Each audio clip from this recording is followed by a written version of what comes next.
podcast, real beat and a sound. On the street, justice in the air, bringing you the truth, keeping Caribbean flair. Celebrities and community, big stories and small. Word brings the light so you don't feel the fall. Calm in the storm, our urban kid. She's got style and grace like a journalistic trick. From the heart of the city to the outskirts wild, she captures the world like a camera doll. Word on the street, justice in the air, bringing you the truth, keeping Caribbean flair. Celebrities and community, big stories and small. Word brings the light so you don't feel the fall.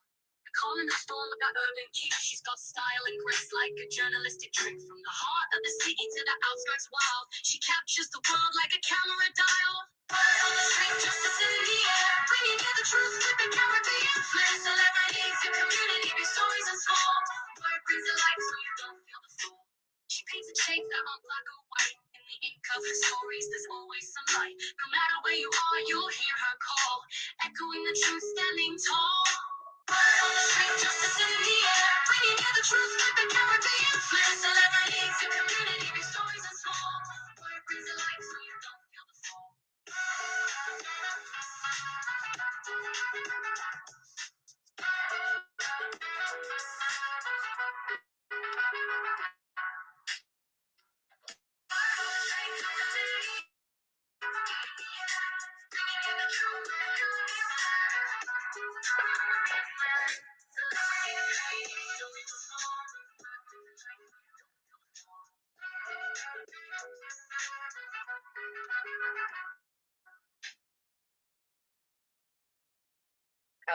Hello, everyone. Welcome back to the Honesty Podcast with your girl Word and, of course, the First Lady OG. We are back in the building with another video, as you guys know. But first off, before we even get started, y'all know how I like to do it. I like to always make sure that I thank my subscribers, my bush watchers, the replay gang, last but not least, my beautiful moderators. Let me let y'all know this right now. I appreciate all of you guys. Thank you for the consistent love and support. Thank you guys for keeping me in the algorithm. I appreciate all of you genuinely from the bottom of my heart. Real talk.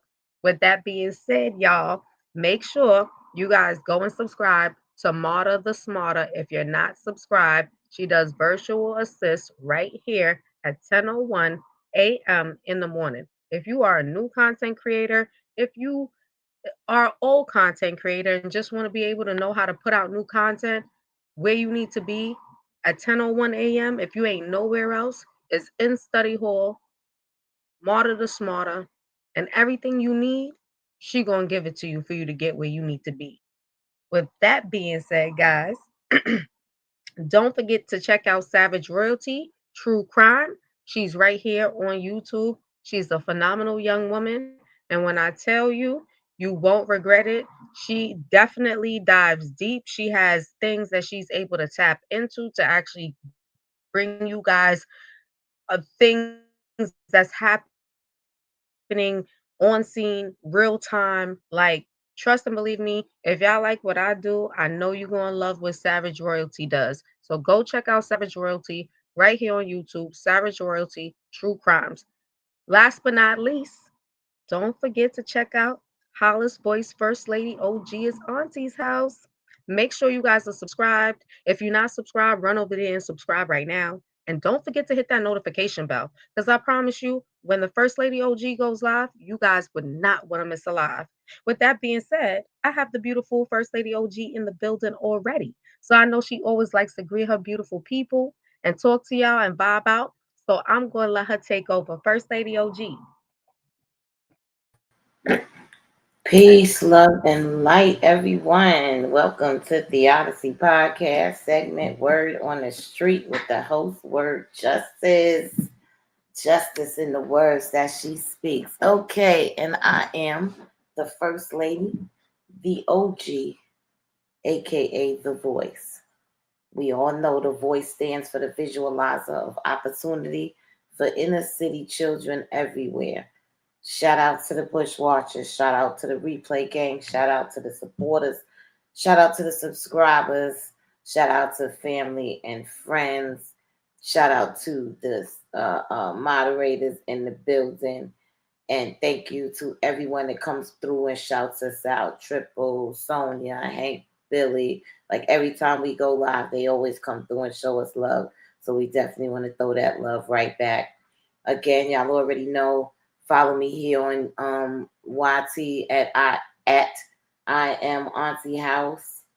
Um, I am Holla's voice, First Lady OG everywhere else. Most definitely come and check me out. I am working on the trust of Auntie House, so we will have it up and coming soon. I will start to take you on. We'll start inspirationally with dropping some things over there, so I can get the door unlocked over there, Auntie House. I appreciate you, Triple Sonia. I know you'll be here in a minute. Hank for the videos. Sonia, I did get your videos today. I was definitely looking at them and listening to them because, as Word also stated, Savage is also covering Naziah Harris as well. So, you know, great minds think alike. Real eyes, real lies, real lies. So, we just all on the same page when when it's our family and when we really see a bunch of bullshit within the family. Like, we are that generation that is working on it. Pardon me. We ain't trying to. We just doing it like Nike. But as you can see, might not see, but the ABC tattooed on me stands for Aunties Breaking Cycles, Aunties Breaking Chains, and Aunties Breaking Curses. So make sure y'all follow me to become a voice.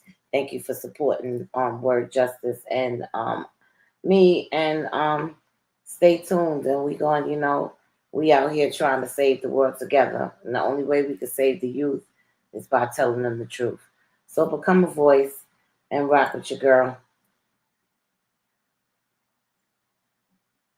You guys already heard it here. Don't forget to go and subscribe. With that being said, y'all, when we last left off, we left off with the last testimony of of Niziah's aunt Shannon, excuse me. We're gonna go back and finish off Shannon's testimony.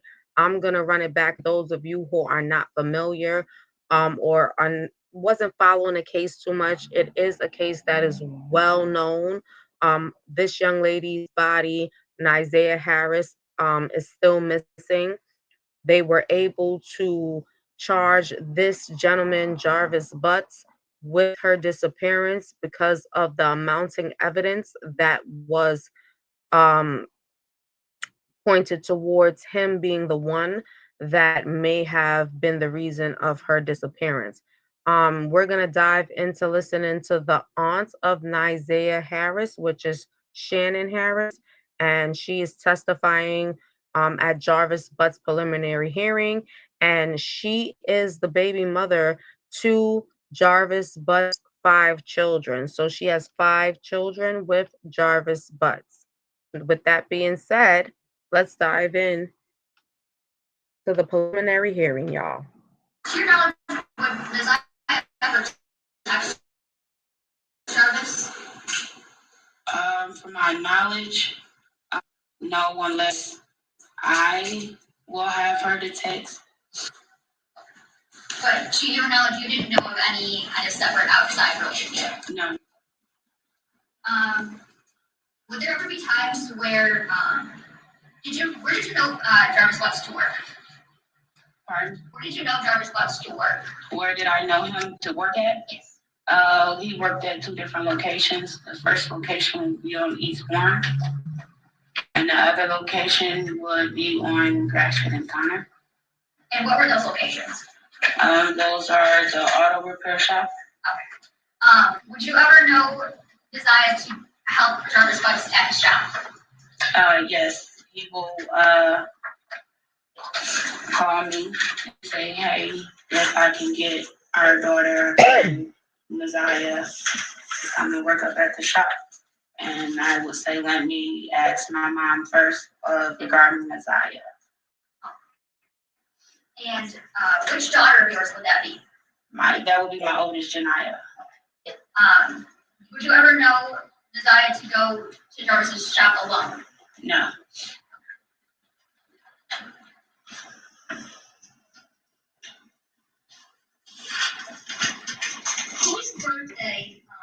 is on or around September of 26. That's my oldest. I'm sorry, my fourth oldest birthday. Do you recall a birthday party on September 26th of 2022? Yes. And was Jarvis there? No. Okay. And that would have been his son's birthday party? Yes. Were there ever times that you would text Jarvis off the text now number? The only time I would text Jarvis, I would text my number if my phone is off. Other than that, no.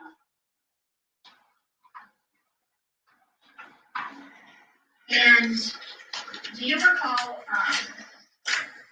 the numbers that you would text Jarvis from? Yes. Okay. And does a 586 510 5161 sound familiar? Yes. And what number is that? That used to be my old number. And is that number that you would text Jarvis from? Yes. And what about a 586 842 4504? That was the number before this number. Before the 510 number? Correct. Okay. And is that a number you would also text Jarvis from? Correct. And what number did you have for Jarvis Funds? The 313-585-8719. And did you have any numbers for Messiah? It was a funny looking area code. The area code was a 231. Okay.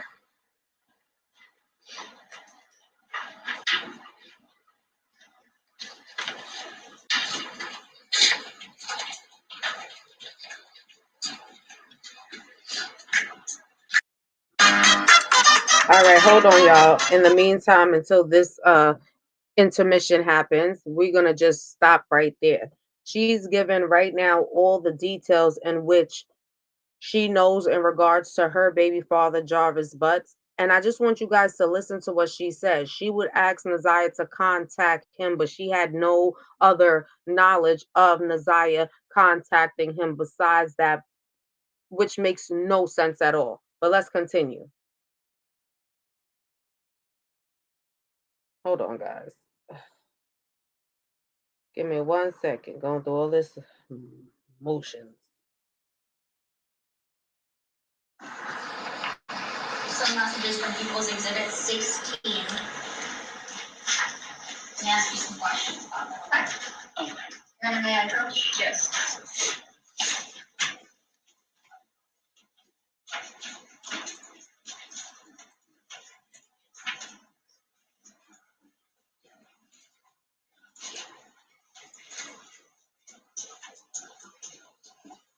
I'm going to direct you to messages on or about June 27th of 2023.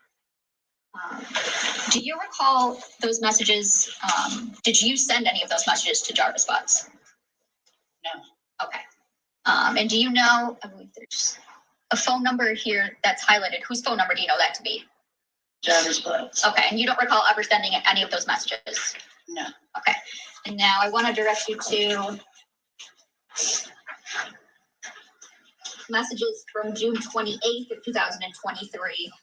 How about any of these? Did you send any of these to Jarvis Butts? No.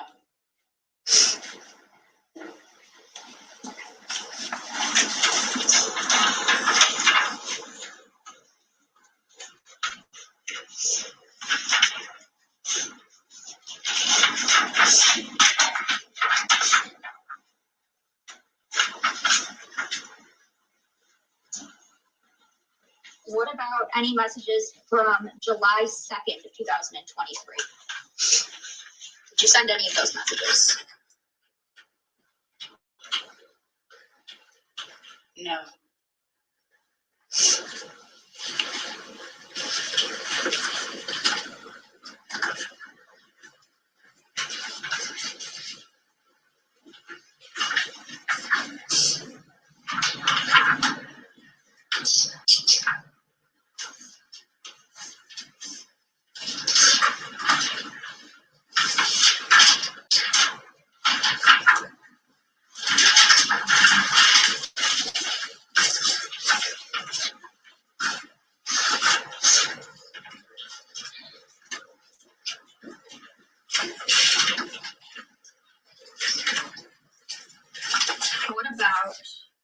messages from August 26th, 2023. Did you send any of those to Jarvis Butts? Sure. August 26th.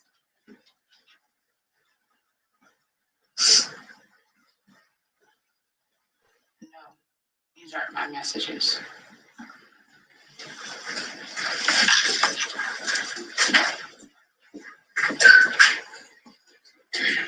So the whole time you have a whole entire phone, and the messages that was sent out through your device, you have no knowledge of those messages that was sent out through your device at all. No knowledge.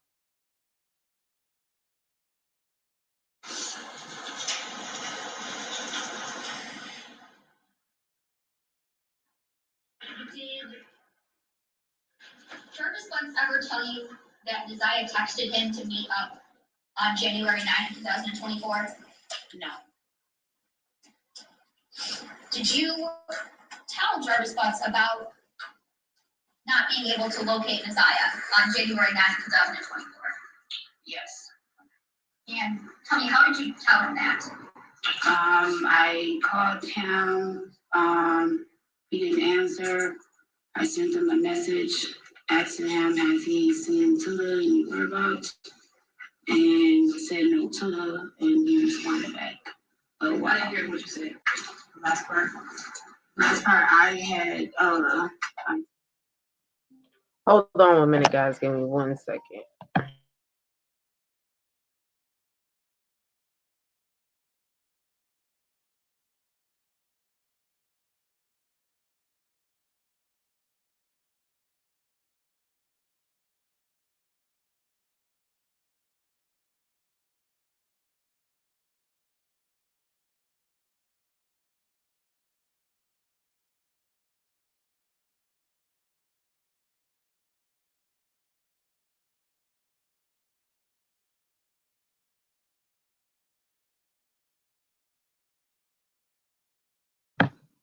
Sorry about that, guys. well, first I called him. He didn't answer. The second time I sent him a message, still no Tula. He replied back, oh, wow. Okay. And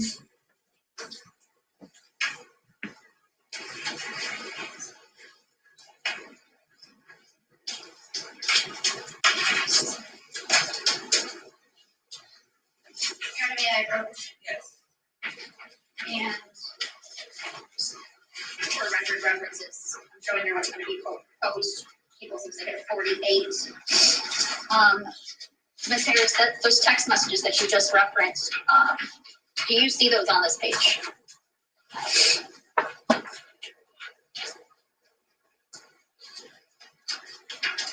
Yes. Okay. And so it appears that you stated to Mr. Butts, well, first of all, whose phone number is this at the top? The phone number is my old telephone number. Okay, and who is the phone number below that? Jarvis Butts. Okay. And is this, I guess, do these fairly and accurately represent these two messages? 3, 4,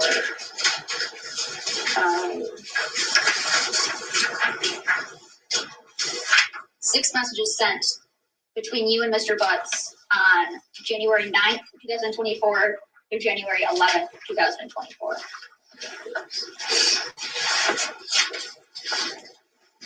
The first page is, yes, it's correct. Second page, it's correct.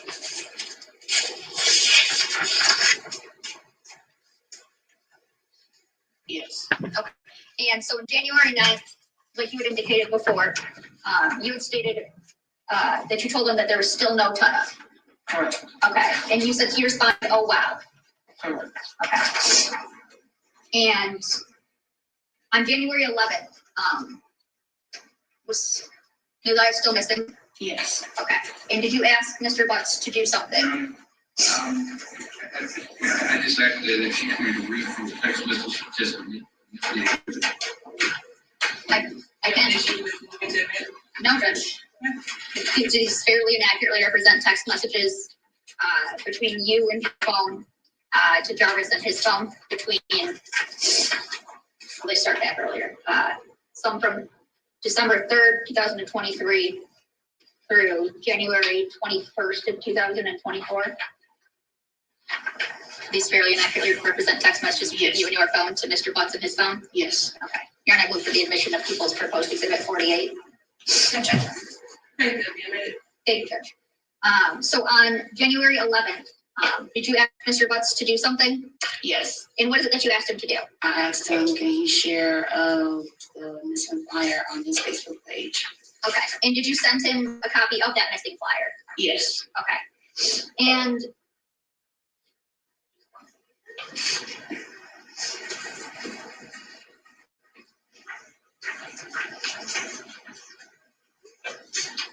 to backtrack just a little bit, on December 3rd, 2023, do you recall sending messages asking Mr. Butts if he needed Nasiah for anything?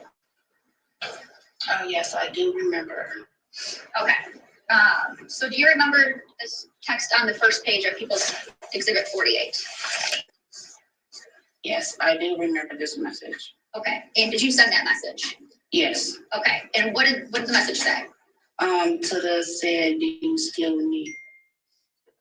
Okay. And do you know what is that referring to? It was Tilla had asked me to contact Jarvis and see if he still needed them to clean up. Okay.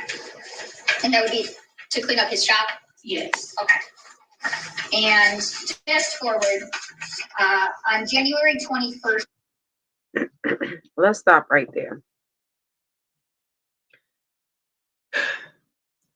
You are calling your baby father or your niece to find out if he needs your niece to come and clean up his shop.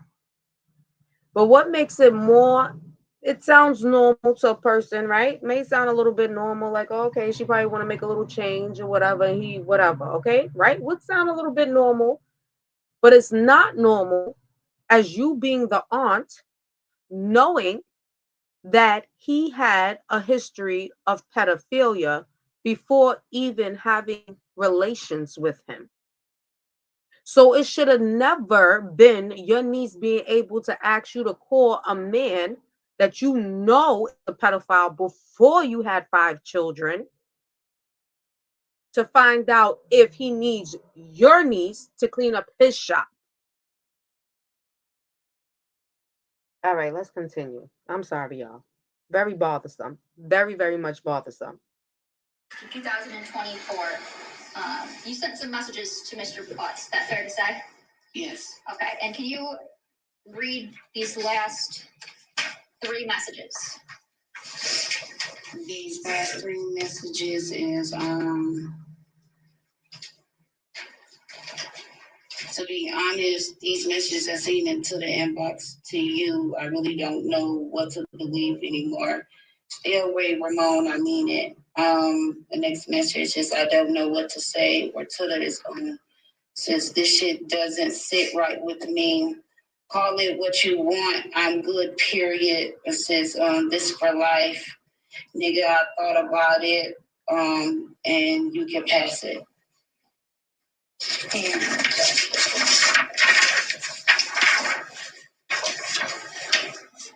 And don't call me, no need to explain shit. I already see it. Okay. So you were referencing some messages that you saw in Tilla's inbox. Correct. Tell me, how did you see some messages? Well, first of all, where these messages, where were they at? The day of Officer Gardner came to pick up Nasiah's tablet. My mom asked me to put it on the charger. I put it on the charger. Officer Gardner, after that, Officer Gardner called and said she's on her way. You're saying? Without saying what? Okay, I'm sorry. The officer had called and said that there's on their way to come pick up the tablet. Okay. So Sustained as far as hearsay. Yes, thank you, Judge. Okay, continue. So the tablet, before the tablet was picked up, I looked inside Tilla's tablet. She has two passwords that I normally know. So one of them is reference for her brother's. Hey Hank, hey Hank, welcome, welcome, my beautiful moderator. How you been, Hank? Hank rides in on a winged horse. I know that's right. I'm so happy to see you. You know, I'll always be happy to see you, Hank. Birthday, and the other one is reference from my password. So I put the first password in, it didn't work. So I put the second password. Hey, Hank, riding on that beautiful, beautiful horse with the wings. Yes, I'm gonna press the like button. Thank you, brother. Appreciate you. Love you so much, yo. he is the best. I'm still talking about the movie. I watched it the night I received it from you. When I pressed it in the email and it started playing, I sat my phone down in the stand and watched the whole damn thing. You Hey, gotta, you gotta send me it. I want to watch it too. got you, got you. I want to watch it too, guys. We still gotta watch Blink twice, man. Well, listen, we're gonna do actually a watch party for Blink twice. I'm actually posted on a community wall, and I think me and you're gonna talk about some stuff behind the scenes to see how you feel about it. So I'm not gonna really say it right here and right now. I'll just talk All to you right, all behind the right, all scenes right, all about right. that. But yeah, we're gonna do the Blink twice. Scroll. And I seen Javis Buck's Instagram page. I clicked on his page and I seen two messages. Okay. And what were the messages that you saw? Who were they between, first of all? Naziah, my niece, and Javis. Okay. Oh, you know And what? were the First Lady OG, could you do me one favor? Could you take over for a moment? I'm coming back, but I want to do something even better. So I want you guys to hear like the full blown clarity. I'll be right back. You could take over for a moment. Listen, from what you hearing alone, I know First Lady OG. I know what your thought process is. Um, I don't know what you came across so far, but if you want, you could go ahead and put your feelings on what you Now, feel in regards to who this was whole we thing. listening to? So currently, we're listening to the aunt Shannon Harris, which is the aunt of Okay, Nizaya okay, Harris, all but right. is Yeah, the she's baby full of mother shit to too. Jarvis Butts. Okay, I don't know exactly where we are, but I heard her lying stories too. Like, I ain't gonna hold y'all. Honestly, like I feel like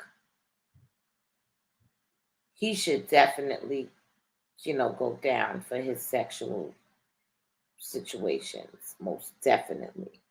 But every single body else needs to be accessories to her murder.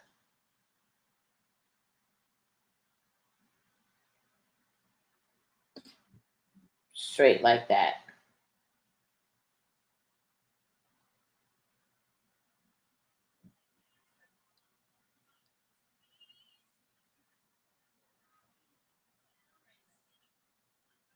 And I totally agree with you when you say that. Now let me see how clear you guys are gonna be able to. Here we go. Roughly two messages that I have seen that I can recall. And on states, I'm gonna text you this is hearsay. They have not been admitted, and the messages themselves would be evidence. Were they of any Okay. sexual nature? No. Okay. And you said you saw two messages. Yes. Okay. Did you see anything else? First Lady OG, are you guys hearing it clear? Yeah, I can hear it. Okay, perfect. All right, great. It was two sent pictures, but you can't really make anything out. There wasn't nothing there, but it was a picture was sent. Okay. Um, what did seeing those messages, what did they cause you to do? Well, when I see no messages, I called him And Jarvis called him while he was at work, asked him, what is this message that's seen between you and my niece? And he said, flipping messages. So there's two particular messages that states out in Mr. People. And he stated that, I don't know, these messages, I told him what the messages were, and he said it was probably our children was messaging him. And I stated no, because I know how our children would text. And reading those messages, that would have caused you to text Mr. Bucks, yes, Mr. Butts, and that you see the messages in the inbox and you don't really know what to read anymore. correct.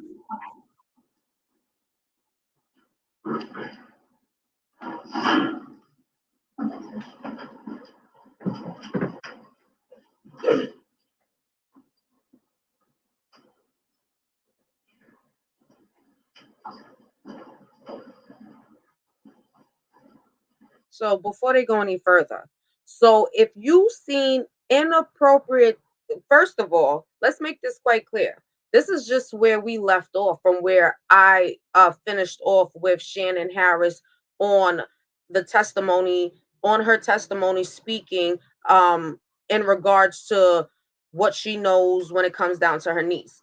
When she started off, one of the things that the prosecution asked Shannon was, is the message between Jarvis Butts and Nizea, did you find those messages to be inappropriate? What was stated was no. But if you felt like the message wasn't inappropriate, then why did you feel the need to to text him or call him and tell him how you're feeling and what you seen? It affected you because it was inappropriate. So you sat there with one mouth to say it wasn't inappropriate. And for those of you, go back, y'all, go back and check out part 3 to Finding Nizea. I did play the beginning part of Shannon. I just don't want to go through the whole parts. Go back and check out that video and you will see what I'm saying. The first thing that she stated out of her mouth when the question was asked, did you find the messages between Jarvis Butts and Nizea inappropriate? Her statement was no. So why are you calling him? Why are you leaving such intricate text messages to basically let him know that you're emotionally hurt based on whatever you seen in that text messages? So that means it was inappropriate text messages between your niece and this man. This shit is crazy. So, Shannon, I want to take you back to January 9th. Were you home that day? Yes, Okay. And did you see Messiah that day? I seen her that morning, correct. Okay. And do you remember what she was wearing at all? Her coat and her uniform at the time, she had on some blue jeans. I don't really recall the outfit. I just know the coat she had on. What was the coat that she had on?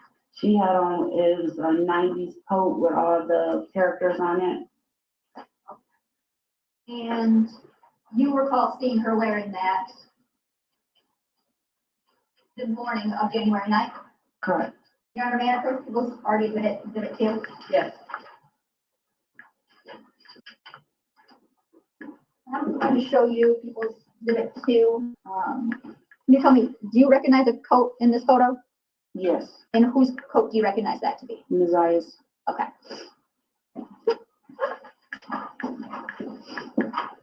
Now, after you were, when you saw Messiah that morning, what did you do the rest of the morning? Nothing. I was at home with my mom and my 2 children. And you Hi, Sonia. Hi, my beautiful lady. Hello, hello, hello. ever leave the house at any point that day? No. I was at the house the whole entire day. And do you know what time Messiah would normally get home from school? On certain days, she will stay for after school, and then on certain days she will come home. The days she will stay for after school is 6, and the days that she don't is at 3 o'clock. Okay. And on January 9th, do you know if Naziah had the after-school program? Yes. At that time, my mom took her out of the after school program, so she will come home directly at 3 o'clock. Okay. And were you home at 3 o'clock? Yes. And did you see Naziah come home? No. Okay. And did you see her come home at all the rest of the night? No. Okay. Did you leave at any point after 3 o'clock? No. Did you,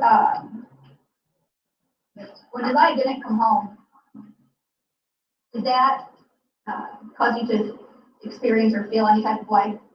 It did. When she didn't come home is when my mom went to go pick up the other 2 children from the after school program. They knocked on the door, and they had asked a question and said, Objection. Public mm, a question isn't hearsay, technically. She said, just a question. yeah. Getting ready to say a question. Okay. What was the question? The 2 children had asked me, Mom said, did you, battery low? Oh, battery low. Gosh, I'm gonna have to charge up. But before I go any further, I want to just start off real quick, y'all. Forgive me, but y'all ain't gonna even have to think. With that being said, I just want to thank the Most High for all the blessings that He continuously stores upon me, all the opportunities that He stores upon me, even opportunities that I haven't opened the door up for. He's already put that in place for me. I ask Him to keep me covered in His blood. I ask Him to continue to guide and protect and guide everything for me to be a better version of who I am at all times. I'm so grateful for Him always watching over all of my children, from my eldest son to my youngest baby, which is my daughter. And I love the fact that I know that He keeps them covered and He keeps guiding them. Thank you, Father, for all that you do and all of the blessings that you store upon me at all times and guiding my children. Father, thank you so much for guiding all of my family, from the eldest to the youngest. Guide all of them, nieces, nephews, uncles, mom, dads. Guide all of them. Keep them covered. What don't serve them, take it out of their path. Give them just so much blessings that's within you, within guiding them and their spirit. Father, thank you for all of the people that I'm coming in contact with, all of the subscribers, all of the people that just genuinely came in to support. Guide them and protect their families. Guide their families' path and keep them covered under your blood. Father God, you already know. I put my fear, my pain, my happiness, all in you. You are the beginning as you will be in the end, and nothing is possible without you. And I'm so grateful for everything, everything in your name. Amen. Amen. Y'all, thank you so much for taking the time out with this prayer with me. I appreciate you guys. This is something I do all the time. And guess what? I'm so happy that I was able to strike this time with you guys. I appreciate you guys and I love you guys very, very much. Let's jump back into the content. That's the hearsay. Did Naziah come home? The hearsay is mom said. Okay, so were you asked directly whether Naziah came home? So my mom was still in the car. I was inside the house. They was coming to the battery low. Ooh. Walking up to the door. When I opened the door, they asked me. Mom said, did Naziah come home? I said no. Okay. And was Naziah home at all? No. Okay. And did you do Battery low. Power off. Oh my God. I was gonna okay. All right, y'all. I'm sorry. They said battery low. I'm gonna charge it up now.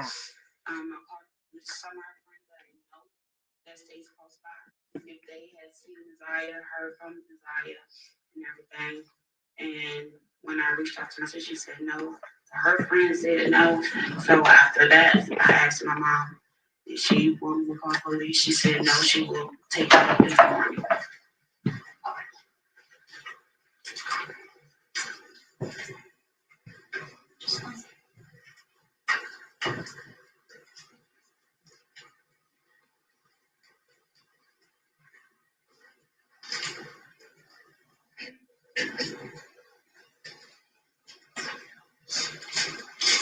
Let's see if we can reconnect. Power on. Bluetooth mode. Bluetooth connected. All right, y'all. We back. We back. We back. Desire to have a pair of red and black Nike shoes. Yes. And if I showed you a picture of them, would you be able to identify them? Yes.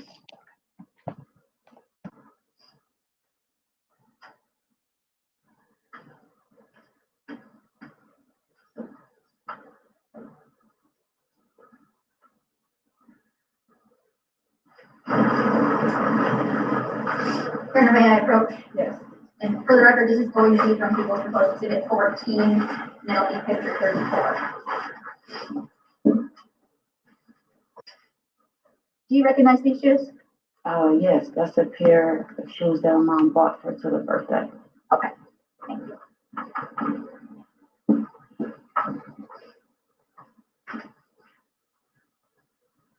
Now,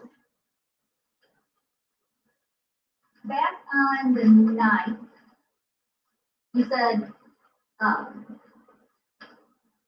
your mom was going to file a police report in the morning. Correct. Okay. Did you go with her to file a police report in the morning? No, it was my older sister. Okay. Did you do anything on the 10th as it relates to trying to find Desire? Yes. We went out. I and some others went out to go get some pictures, made copies. We went to other stores, passed out flyers, and everything that we need to do. Now, what was asked of us to do. And since January 9th, 2024, have you seen Desire? No. Have you, since January 9th, 2024, have you heard from Desire? No.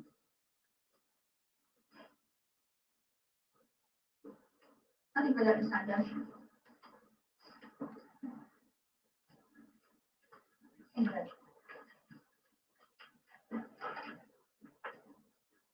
Ms. Harris, I also have some questions for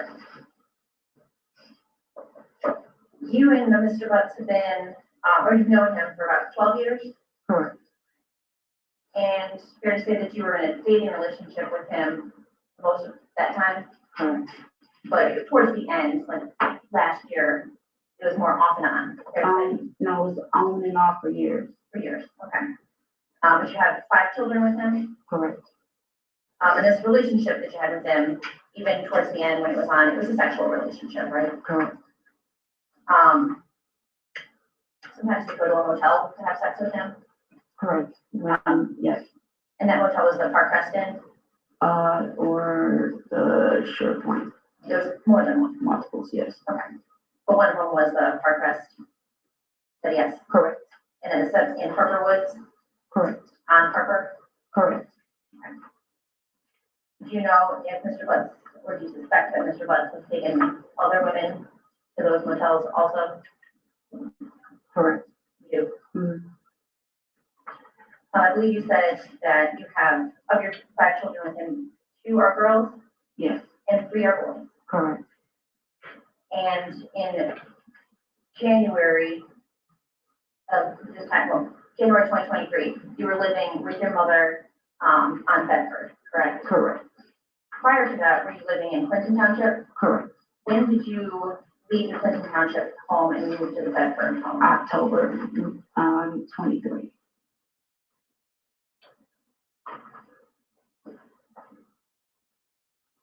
And so there were times when you were in Clinton Township that Mr. Butts would travel out there to see the kids? Correct. And then when you moved to the Bedford address, you would go to the Bedford address to see the kid. Correct.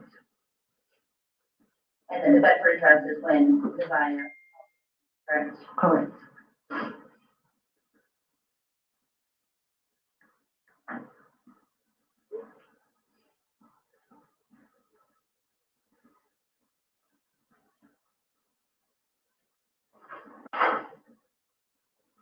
And I believe you just testified that on January the 9th, you were living at that house. Correct. And you were there during the day. Correct. And so were you one of the first people that realized that Desire did not come home when she was expected to be home? Well, I didn't realize it until I had got a question by the other kids that asked did I have Desire came home yet or have I seen her? And I said no. Do you remember what time that was in the afternoon? That was in the evening. My mom picked them up 6 o'clock. That was about 3 hours later than she normally should have been home. Correct. Was that surprising? Yes, it was. One, we thought that she was at the after school program, but it didn't dawn on no one until my mom came back to the house and she wasn't here or she wasn't in the car when they had got in the car. So when you all realized that she wasn't at school and she wasn't at home, was that surprising? Yes. But you didn't go to the police that night. No. She ever not returned home previously? No, this is her first time ever doing this. Did she have friends in the neighborhood that she would go visit? Yes. And you said, are those the folks that you contacted to ask? Yes.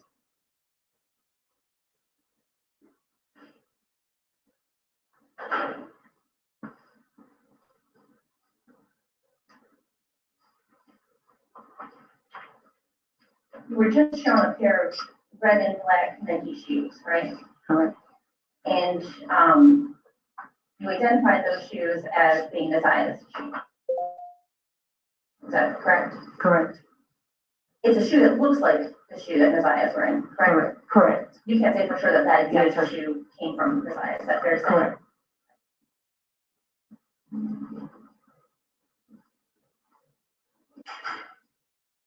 I think you testified that very rarely would you ever use text now to contact Mr. Lutz. Right. Only if your phone was turned off. Right. And that was not very often. Right. Would Desire ever have access to your phone to use it? Yes, like she would ask, hey, TT, can I see your phone? Sure, I wouldn't mind, yes. And so would she text from that phone? Probably, yes. Did you ever notice any text from No. her on your phone? No. Did you ever notice if she had used your Text Now app?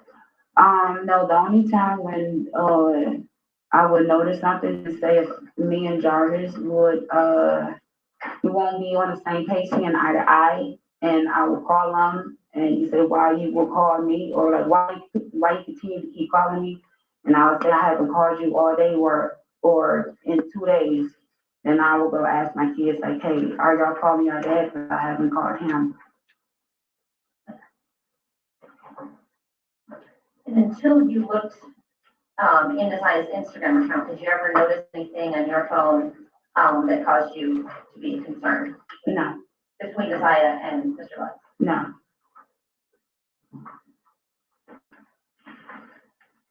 And Mr. Butsby said would come to the house to see his kids. He would drop them off at the house sometimes.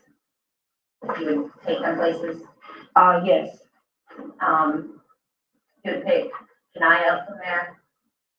Like he, depending on like if he will pick up the kids, if I need him to pick up the kids from the pickup or drop off spot, for school, he will do that, yeah. And then take them either to Clinton Township when you live there, or to the Bedford Street address. Correct. Okay. Those times he wouldn't even come to the house, right? He will come to the house, he will call me first before he will come.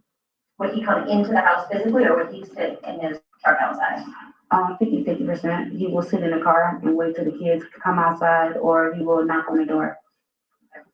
Would he be in the house for any length of time?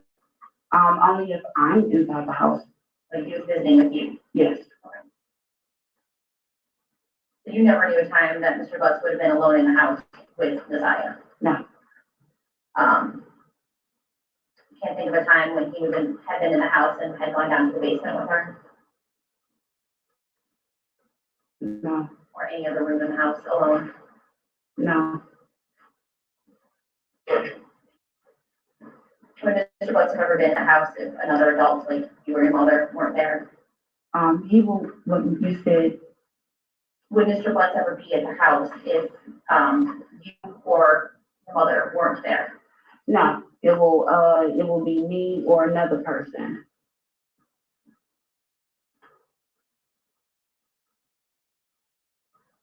The idea that anything was going on between Mr. Butts and Messiah is shocking to you, right? Correct. You had no idea. No. You never noticed anything between Messiah and Mr. Butts that made you concerned? No. You never saw any inappropriate behavior? Not at all. You didn't notice Mr. Butts paying any special attention to her? No. Certainly, if you had noticed that, that would cause you concern. Yeah, it would have raised a whole bunch of red flags. It's likely you wouldn't have invited him into the house, correct? Correct.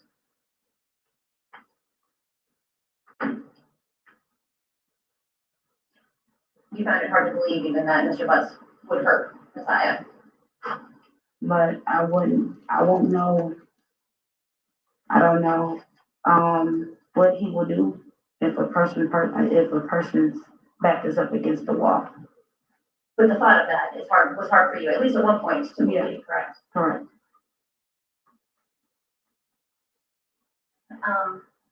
Now, during the time that you and Mr. Butts were together, he's had children with other women. Correct. Pretty consistently with other women. Correct. More than one woman. Correct.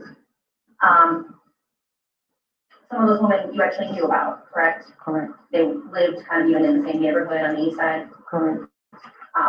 Did you suspect that there were women that you didn't know about? Correct. Even one that lived, or more than one that lived over on the west side? Correct. You believe he was going out there to see somebody around the end of 2023, January 2024? Correct.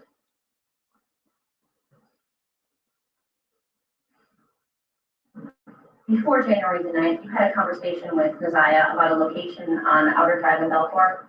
Yes. And that was surprising to you, right? Correct. That's on the east side of Detroit? Yes. Did you end up giving her directions on how to get to that location? Yes. Why did you give her directions? I was just getting out the shower and just getting myself together. She asked me, she said, "Hey, Titi," she said, "where is Belford and Honor Drive?" And I told her, I said, "You know exactly where Belford and Honor Drive at?" I said, "Honor Drive is right where the wine basket at." And I said, "You know where Belford at?" And she was like, "I get Balfour and Bedford mixed up." So I said, "You already know Balford is before Bedford." So she said, "Okay." She said, "Because we are in school and we are learning about our surroundings." So I said, "Okay." That was the only two things that she had asked was where was. Oh my God. Is this woman serious right now? She is 13 years old. What are you talking about? She asked you about where this address is that you are fully aware of because that is where you have dropped Jarvis butts off at. But she's asking you where the address is because all in a sudden she told you the school is teaching her about her surroundings. What are First lady, am I bugging out right now? Am I Sonia? A damn lie. A damn lie. Okay? Damn lie. He was in the Sonia. Sonia. Me and you, we have telepathic feelings going on right now because she can't be serious to even say what she's saying. And the saddest part about this shit is grown people in real time doing what Shannon is doing on this stand right now with Jarvis butts. It's people right now doing the same shit. It's crazy to me. Like You cannot be this oblivious. Like, you knew the address, you were fully aware of the address just because you know that is where you've dropped Jarvis butts off on many occasions. Then my whole thing would have been a big red flag for me is the fact that when she asked you, you turned around and tell her, oh, you already know where that's at. So if she knows where it's at, why would she be asking you? Red flag, because it's not the first time she's been to Jarvis' shop. This young lady is 13 years old. She's been involved with this man since she was 11. She's been to his shop multiple times. Oh, wow, he was meeting up with her like she was at a okay. Thank you. Sonia, the young lady has pictures of her being in Jarvis' shop. It's pictures. So why would she have to ask you where a particular place is where she frequented? Listen, let's get back into this. Let's get back into this. I mean, I had to stop for a moment because I'm like, you can't be this. You cannot tell me you're this stupid. It's no way. And that's why you know she knows exactly where Nizaiah's body is. I drive in doubt for it. Does that location have any special significance to you? No, Do you know anybody at that location? no, the only thing that I'm used to, I'm familiarized with just picking up Jarvis at a drive in Delaware. Oh God. Do you hear this? You just told on yourself. The only Are you familiar with that place? Yes, I'm familiar with it. The only reason of why I'm familiar with the place is because it's where I dropped Jarvis off at. On the corner. On the corner? So just say, if what you saying is true, then from the time your niece even mentioned it, according to what you're saying, that should already raise red flags in your mind because the first question as an auntie is, why are you asking me about that? Where you going? Like, why you? Because you definitely couldn't hit me with, oh, they're teaching us our surroundings at 13. They teaching my baby right now her surroundings at 3 years old. What are we talking about? Y'all, y'all know I'm hot, right? Yeah, she helped, and maybe some more of his. Listen, I believe the mother and Shannon knows what happened to Nizaiah and where Nizaiah is. And Sonia, when I tell you, me and you are feeling the exact same way, I promise you. First Lady OG, are you in the building? Y'all, First Lady be multitasking.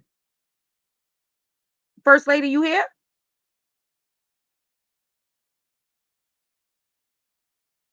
I don't know what's going on. Can y'all hear me? Let's see what's going on. Oh, you do? Okay, perfect. Okay, perfect. Yeah, I mean, First Lady, I can't hear you. Hold on. I don't know what's going on. Let's figure it out. Oh, why? Because she's not on the stage. Hold on, First Lady. There we go. First Lady OG? Yeah. Perfect. Now we can hear you. I'm so sorry. I'm so sorry. Because I didn't even realize you wasn't on stage. It's cool. It's cool. It's cool. It's cool. But what I mean, I had to pause it for a minute. Did you hear Mm-hmm. that? Mm-hmm. I see this What's your thoughts, bullshit. First Lady? I think me and Sonia definitely, like, we on the same path. Like, this shit is crazy. And she's about to contradict everything. Word. Because for the life of me, she asked you about where a particular address is located, according to you allegedly, and then you're going to sit there and say that the reason why she says she asked you that is because in school, listen to this, in school, 13 years old, It's teaching her about whereabouts. Do me a favor. This young lady, Nazaria Harris, didn't have no impairments. She didn't have no other disabilities. I understand if you're dealing with a young person that has a disability. So just to say, if Nazaria Harris had a disability, then I could understand why that may be happening. But that's not the situation here at all. Then the prosecution comes back and asks you another question in regards to, are you familiar with that address? And then you say, yes, I'm familiar with the address because that's where I dropped Jarvis off at. So from when Nazaya asked you about the address, that didn't bring a red flag in your mind to turn around as an auntie to be like, why are you asking me about that address for? And where you going? Like, why? And even if she would have hit me with, oh, because we learning our whereabouts in school, do me a favor. What 13 years old, what whereabouts you need to know about? You know your name, you know where you came from, you know your address, you know your previous address. Listen, when we listen to the text messages between Jarvis and Isaiah, that shit tells it all. So just the testimony with this aunt right here is listen when I tell you, for her to even, she's delusional, or like I said, she knows what happened. She was a part of getting rid of this young lady's body. I don't care what nobody feels, but that's it. That's what my energy tells me. Her and her mother, because this young lady was pregnant, and they know they all would have been at fault because of based on the mother having other foster children. With that being said, this shit is crazy. First lady, you can jump in and tell me how you feel about this whole situation so far when it comes down to what Shannon has been saying. Oh, sorry, my bad. Yes, Sonia, the text tells everything. The text messages gave you full context of the relationship. Oh, that's cute. What is that? The picture I posted on my thumbnail was the picture that if you go back and you view all the other pictures up until she got pregnant, her face changed. There's no way you all as women in a house, the mother. Well, let's not even talk about Antoinette, because Antoinette probably don't get her period no more. But Shannon, you get your period. You got daughters. And then I What are we have, talking about? Are you serious? I Let's not have, talk about the fact that he even violated his own child. Oh man, this is sick. This is sick. First Lady OG, this is some sick shit. All right, I'm gonna go back in and jump in with the rest of Shannon's testimony so we can move on to Antoinette, and we can also move on to other things that I want you guys to hear. Not an address. Not an address. When was this conversation that you had about that location? Do you recall? This was right before Nazaria went missing. Like how soon before? Week? Maybe in like it was still like in that same week she went missing. I got more. I got more.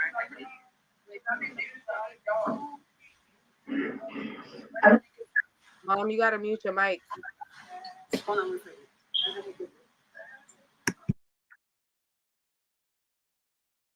Didn't have his own vehicle, fair to say. No, he didn't. He generally used, His female's vehicles. did you know Mr. Butts to park at one location and maybe walk to another to kind of try to remain undetected? Pretty much, yes. So would it be not out of the ordinary for him to for you to have to pick him up at a random or what seemed to be a random location to you? Correct. You lived with Messiah for, you said, from about October until January 5th. Correct. So you spent a lot of time around her. Yes. You knew her mannerisms, Yes. her demeanor, Yes. her moods. Yes.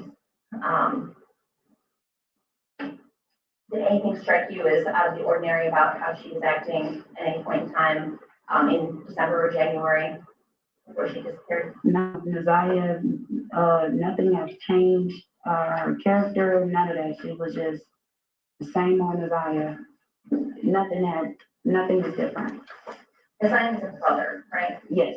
Is it an older brother? Yes, Now, he had run away in 2023, is that right? yes. Yes or no? How was it going? Is it something that had bothered her or something that she was dealing with at the time? Could cause a change in her demeanor? Overall. She did have a brother that ran away. Correct. And was that something that she struggled with? She didn't like the fact that her brother was running away. Yes, she didn't like it. Around the same time, around the time, December, January, was her mother supposed to come visit, her biological mother? Yes. Did she end up coming to see Nasiah? Yes. She did. Did Nasiah seem to have some big emotions about that contact? Yes. It's complicated, fair to say? Yes. Did she talk to you about that? All the time.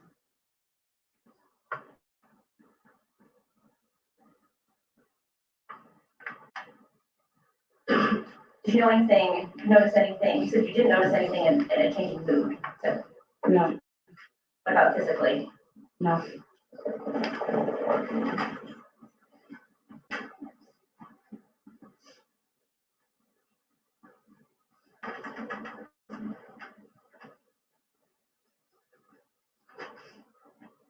I don't have anything else, thank you. Redirect. Did you go to the Park Crest Inn on January 9th, 2024? No. No. And fair to say, you knew of Mr. Butt having other females. Yes. And even some that you didn't know about. Correct. Okay. So would it be fair to say that you don't always know, or you didn't always know what Mr. Butt was doing? No.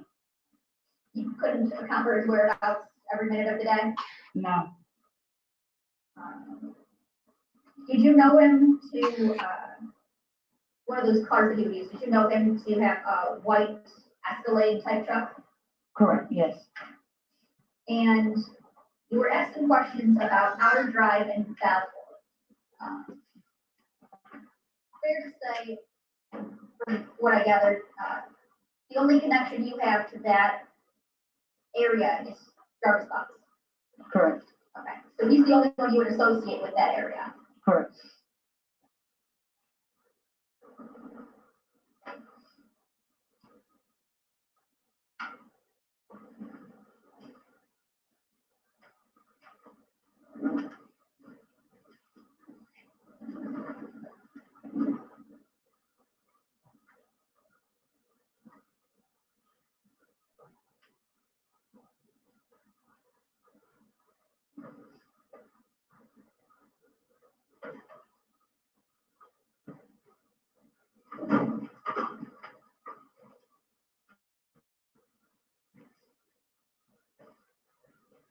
And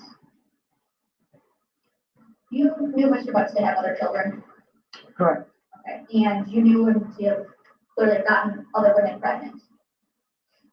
Correct. And to your knowledge, were all those women adults? To my knowledge, yes. Did he, to you, ever hide getting another woman pregnant? No.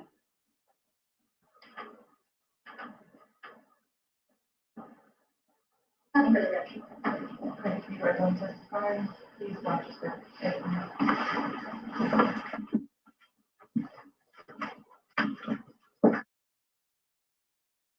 That is the end of the testimony with Shannon for Jarvis Butt's preliminary hearing. What is your thoughts, First Lady? I mean, please let me know what is your thoughts, because when I tell you, I have a lot of feelings in regards to it, and I definitely feel like putting them on a stand was definitely what was needed, just because it shed so much light on how they failed Nasiah. First Lady OG, what's your thoughts? All right, the first lady OG probably moved around for a minute, but until she comes back, let me just tell you, for me personally, my nieces, nor nephews, okay, that I am around on a consistent,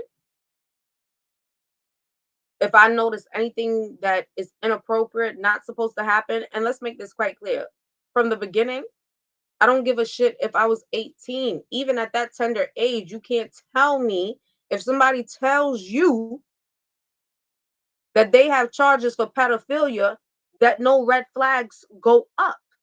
I don't care what you talking about. At 18, ma'am, yeah, red flags should have went up. Whatever your insecurities may have been at that time, for you to still accept what he told you and bear 5 children by him, to now fast forward to him not only violating your daughters, but violating your niece, and you could still sit there and act like you are just a fucking oblivion. Excuse my language, First Lady OG. Excuse my language, Sonia. Excuse my language, Hank. But when I tell you, it's really burning me up, because for you to sit on that stand and be asked questions and answer the questions the way you answering it, really heartless, and you are answering the questions telling on yourself because you know that you have involvement. Okay, they got Javis because they have evidence. Also, DNA evidence was recovered from the clothes that were found. But if I was to give you my theory, which I will give you my theory towards the end of this, huh, I think me, Sonia, First Lady OG, Hank, and anybody else that's going to view this video is going to feel we all going to be telepathically in line, because this right here is some bullshit. And for a grown ass woman, you you sitting on a stand and you know to yourself your involvement, and you can't take accountability for the part that you played, the actions that you took, that now this young baby is gone. First Lady OG, are you back in the building? I'm here. I mean, I'm gonna leave the rest to you. From this testimony, I don't know, like this shit for me is asinine. I'm like, I guess I'm so done with it. Honestly, I'm done.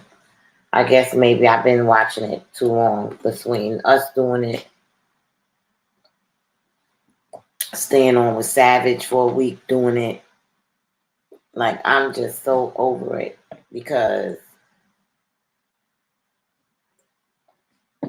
again, like you said, this young baby lost her life, and you people are lying, and y'all are full of shit, and y'all are lying, and this baby lost her life because y'all chose to save face. Because y'all chose to protect who? Not even your family. And listen, with everything still at where it's at, y'all still trying to save face because y'all don't want to go to jail. But I'm gonna be Yeah, but y'all honest. should go I to jail truly anyway. feel It's nobody in the world to me should feel like that they should even be out here to be on the internet. They should have been their ass in Mexico if they was fucking smart, because they ass need to get locked up. let me tell you. Power off. Oh, it powered off on me. It's all good. We're gonna come back and power it back on. But for me personally, for you to sit there and answer questions, and you know where like, I don't, like, my energy tells me the grandmother and the aunt knows where Nigeria body is. Yeah, but They they don't. know. They not trying to give up that information to the very last minute You until understand? And the reason why the it's grandmother is going going to to matter. be out in the forefront is because guess what? You took custody of Nizaya, you adopted her, you became her foster mother, and now the reason why, and even for anybody that has children, let me tell you something. If I know that my child is used to being home at a certain time, and I think even if 10 minutes pass, I think 5 minutes could pass, and I'm on alert because it's like, hold up, this is not her normal routine. I'm not waiting. I'm not going to go shop and do other shit, bring the other kids home, do all that, to then go back to the school 6 p.m. or a little bit after 6 p.m. to then ask, has anybody seen her? Are you okay? The school can't do shit for me. My first stop is, first of all, before I would have got to the police station, my ass would have been on the phone with them, letting them know I'm coming to them because guess what? My baby comes home every day at 3 o'clock and it is 3:03. It is 3:05 and I don't know where she is. They may have thought I was fucking crazy or whatever have you. But it's no way. You mean to tell me you guys are stating that is not her usual behavior? She's a minor, but you decided to just go to the school the next day. She disappeared on the night, never came home. According to you guys, she never came home. But it's so crazy how she never came home. But she was in school on January 9th and she had her device, which, as you know, when the pandemic happened, a lot of schools went remote. So a lot of schools after the pandemic chose to still stay remote. Okay. And then when you, if you're not remote, then they gave you a device. Even now, if you're in class, they're giving our children not books to study from. Our children are using iPads and computers and shit. Okay. And so once your child logs in to that device, it's a school device.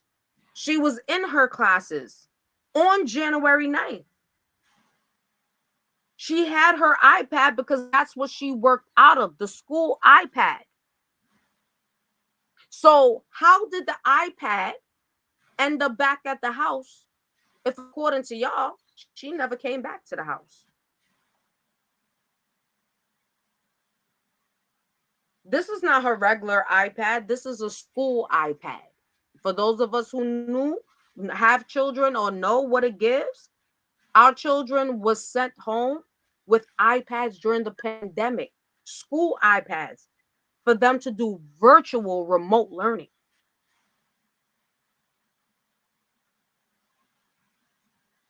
You can't be serious. Like, you can't be serious right now. But you know what we're about to get into? Let's listen to the grandmother's testimony. Because the grandmother's testimony, hmm. And I know as a grandmother, listen, it's so much to unlock about this whole situation. But the saddest part is that nobody's going to take accountability and let this baby rest. Let her get a proper burial. Let her get a proper send off through all her traumatic situations, through her 13 years of living that she's been on this earth. At least, goddamn, like, you the grandmother and you the aunt. Listen, this shit crazy. The grandmother was in Walmart. Here, customers was cussing her out. I would have been cussing her out too. How can you even be feeling comfortable to be in Walmart shopping and you still don't know where your grandbaby is, and you adopted her as your own? Does she know where she is? Exactly. That's what's going over everybody's head.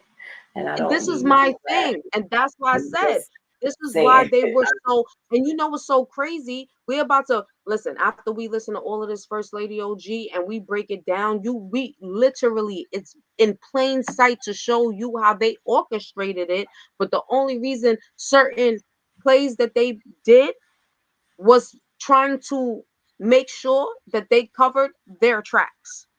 Mhm. But when you lying, you lying. At When the you end of the lying, you day, when you lying. lie, you gotta keep lying to make the first lie stay And you true. gotta remember. You gotta keep on remembering You every have to keep time. the first lie true. That's it. Filed and all that too legally, doctor? Yes, it took a process. Yes. And Hold on 1 minute. Let me try to reconnect this because I want y'all to actually hear it. Really, really. Give me 1 second, y'all.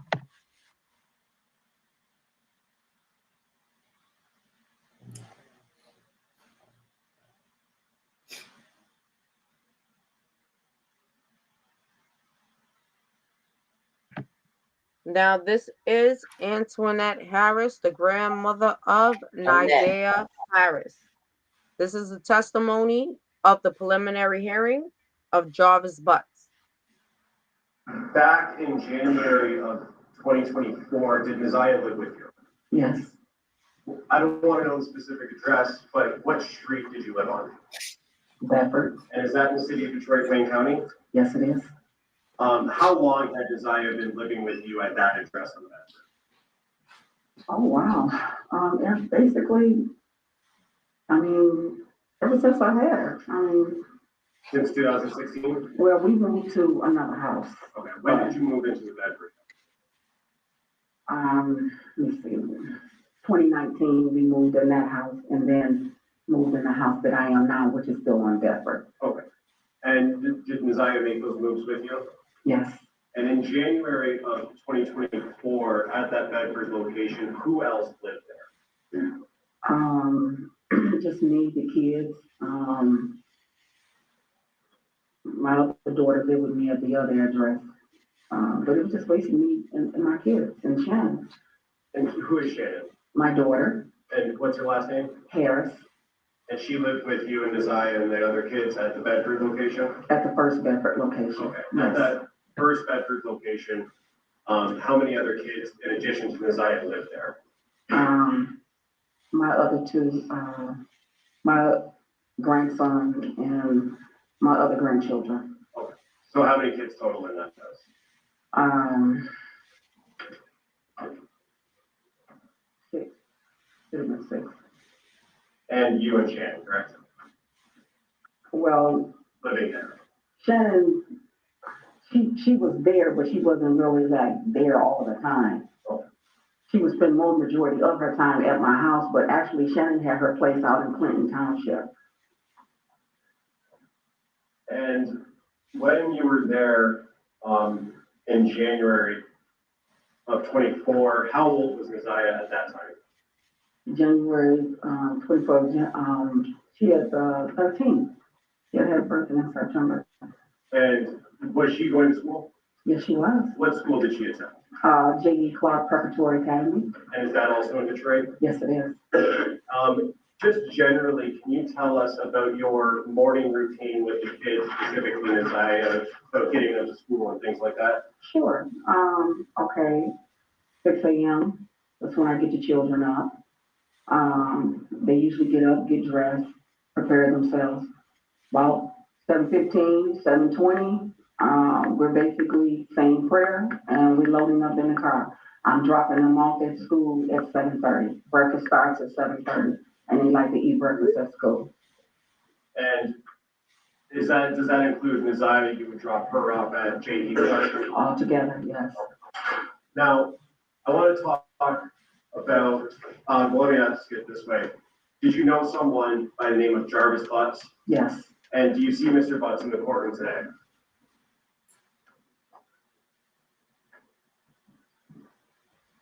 If you need to stand up and look around.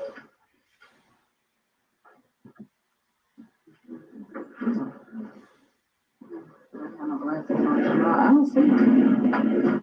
Okay, ma'am, how you don't see him when he's the only one that's wearing green? He's the only one in a green jumpsuit, but you don't see him.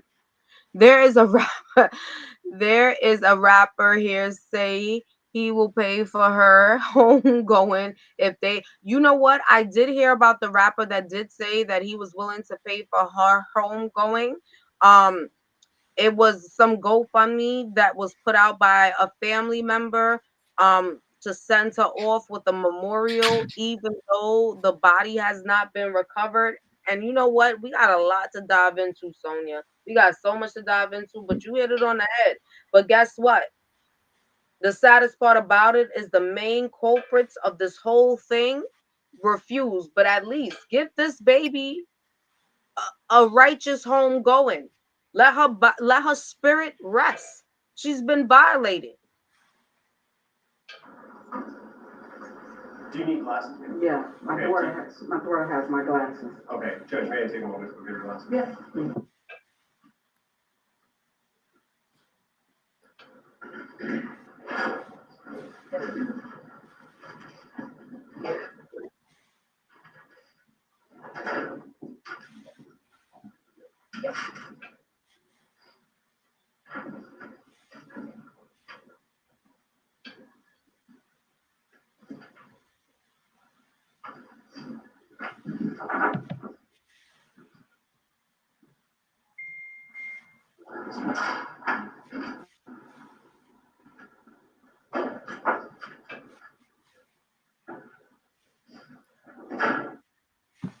I'm sorry, guys. Give me 1 minute. My son just texted me. Give me 1 second. All right. All right. Perfect. There we go. May I first witness, sir? Thank you.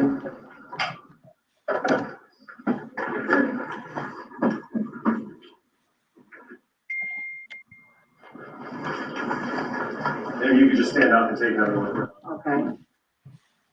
Yes. Do you see Mr. Butts in the court today? Could you point to him and identify a piece of clothing that he's wearing? Blue uniform with the blue mask.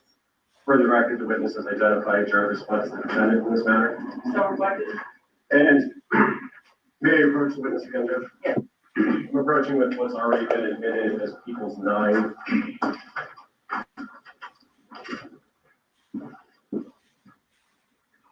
And Ms. Harris, do you recognize the person in that photo? Yes. And who is that person? Jarvis Butts. And is that the same person you've identified in court here today? Yes.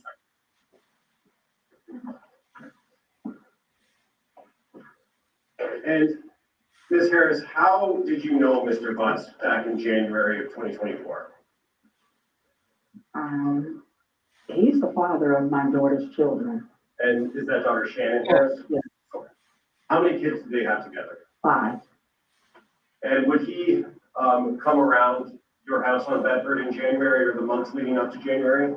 Whenever he did come, he would always pull up in a white truck, and Shannon would go out to the car, and they would sit and talk or whatever, but he would very rarely come to my house. And during that time when he would come around and sit in his car, was there any times that he would interact with Messiah that you saw? Not that I remember, no. Okay. I want to talk specifically about January 9th. You had described your morning routine with the kids. Did you follow that routine on January 9th? Yes, I did. And did that include dropping Messiah off at J.E. Clark 7:15 to 7:30? And can you tell us what she was wearing on January 9th, 2024? Yes, she was wearing a pair of light powder blue jeans with a light powder blue jacket that had the black little fur around the collar. It was like a 2-piece set.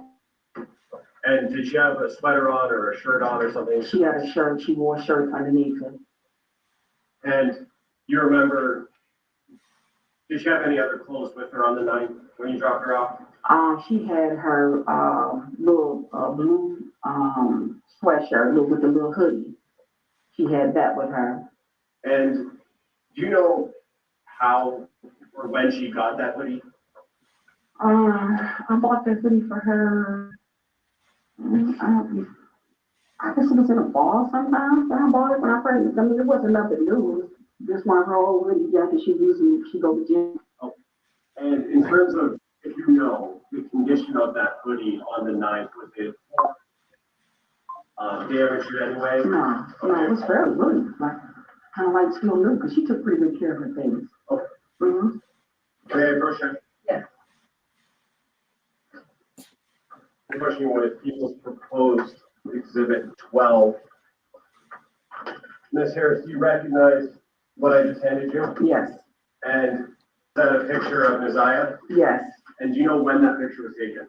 The same day, January the 9th, she took this picture. Oh, move to admit People's Proposed 12. No objection. It'll be admitted as people's exhibit. Yes, yes, Sonia. I heard the same thing, that they have been whooping his ass and they need to continue to whoop his ass in there.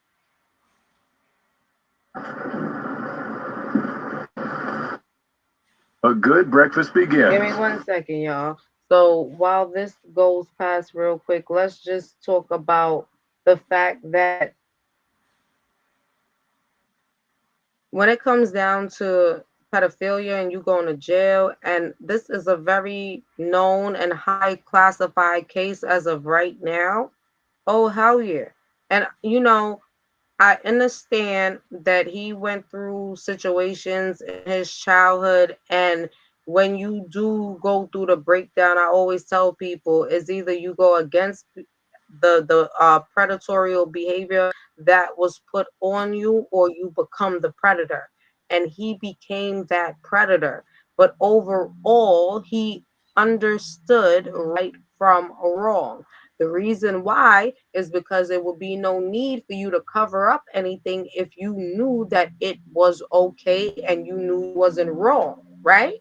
But because you know what you was doing was wrong, you were trying for ways to keep it undercover, and you got caught, like we know previously from his other situation, for sexually assaulting your 8-year-old family member and then turning around and dating a female that had a 4-year-old daughter and sexual assaulting a 4-year-old daughter. Now, the question for me, even with the girlfriend at that time that had this 4-year-old baby, why did he even have the opportunity to be around your 4-year-old daughter in the first place? That ain't her daddy. So what? Like, listen, man. People, for me, the shit is crazy. It is real, real crazy. But with that being said, we're gonna continue on. Shannon would go out to the car and they would sit and talk or whatever. What I just handed you? Yes, And is that a picture of Messiah? yes. And do you know when that picture was taken? The same day, January the 9th, she took this picture. Oh, move to admit People's Proposed 12. No objection. It'll be admitted as people's exhibit 12.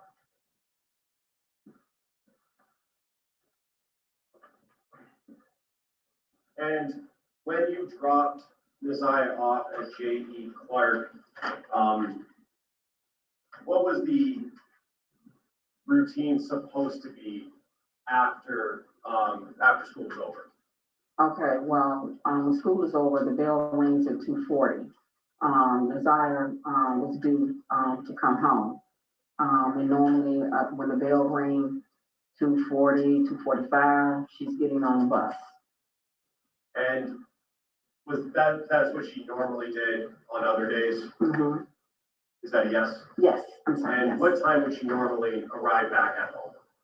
The Desire would be walking in through the door, maybe 3:05, no later than that. And on January 9th, did she walk in at 3:05? No, she did not. And were you home when she didn't come home? I was there for a little while, but I left out to run some errands. But no, when I got to the house, she was not there. And at that time, did you have a conversation with someone else about her not coming home because I not coming home? Yeah, when I picked my children up from the after school program, I went in and my daughter said, I'll rephrase the question. Okay, thank you. Just talking about what you saw and heard, and not asking for what anybody said, but did you talk to Shannon, your daughter? Yes, about- Shannon said she was not there. Okay. When you got home that day on the 9th, was Messiah there? No, And did you eventually make a police report about her missing? yes, I did. Yes, I And did. when did you do that? That morning, when I got to school, I went up and dropped the kids off at school. I talked with the, dean, and the principal. And, I told them that I was on my way, to the police station. And they told me that they would call the police, and the DPS police came there. And you said DPS, is that Detroit Public Schools? Yeah, And did you talk to an officer, at that time at the school? yes, I did. And was that at J.E. Clark physically at that location? Yes, And you said that morning, are you talking about the morning of the 10th? yes. Mm-hmm. Was Naziah, active on social media, if you know? Well, as far as I know, she was, I mean, there were times when she was sneaking on, you know, but yeah, she was. And did you keep track of her social media pages like TikTok or Facebook or anything like that? I tried, a lot of times, you know, I would take her phone and stuff from her, you know, so, you know, to keep her from being on there, you know. And after the 9th, did you ever see any posts made by Naziah? I didn't see any posts. Most of the time, you know, if there was a post or something, or she posts, my daughter or someone would call me and tell me. Have you ever heard after the 9th, ever heard any communication or seen Naziah? Mm-hmm. When, is that a no? No, And when you dropped her off on the 9th at school at J.E. Clark, was that the last time you saw her? yes.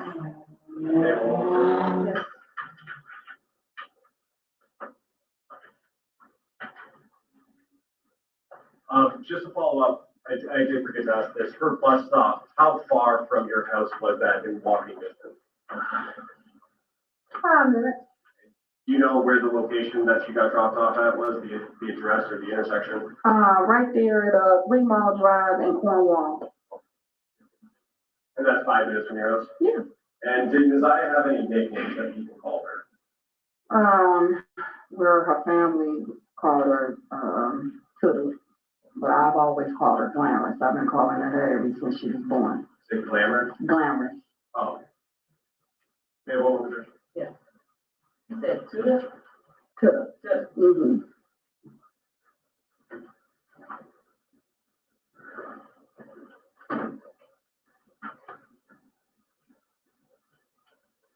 I have that. That's right.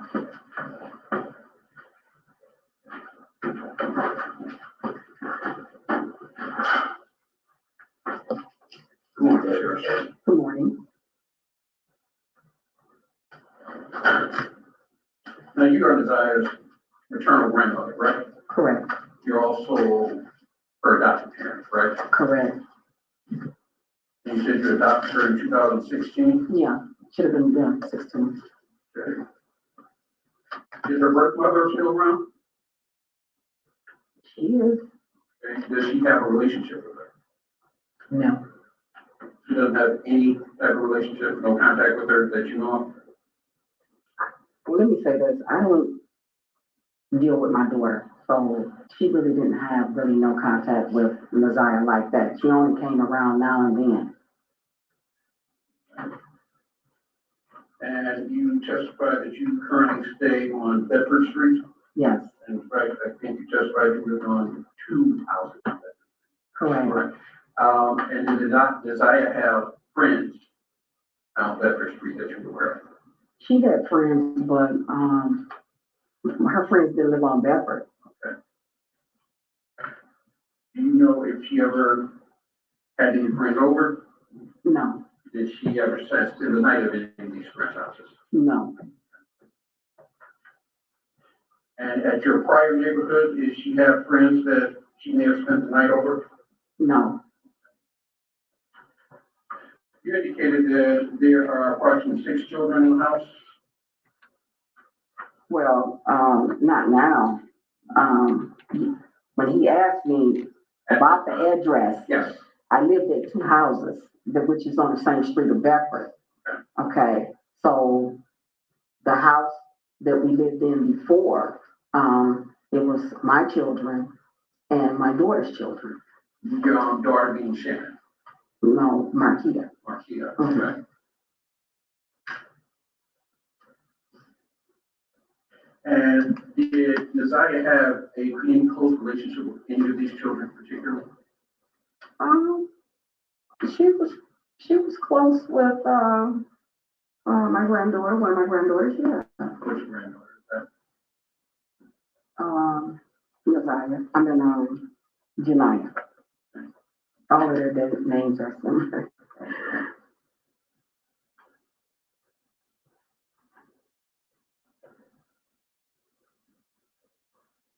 And Janiyah is Shannon's daughter? Yes, That would be Jarvis's daughter as well, correct? correct.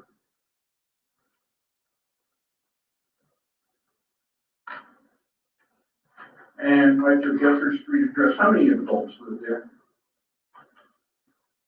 Just me and Shannon. When did Shannon? I'm sorry. When did Shannon move in to Bedford? I guess, back in, October, last October or something. That would be October of 23. Yeah. So in January of 24, she was there, correct? Mm-hmm. Sorry, is that a yes? Yes, yes.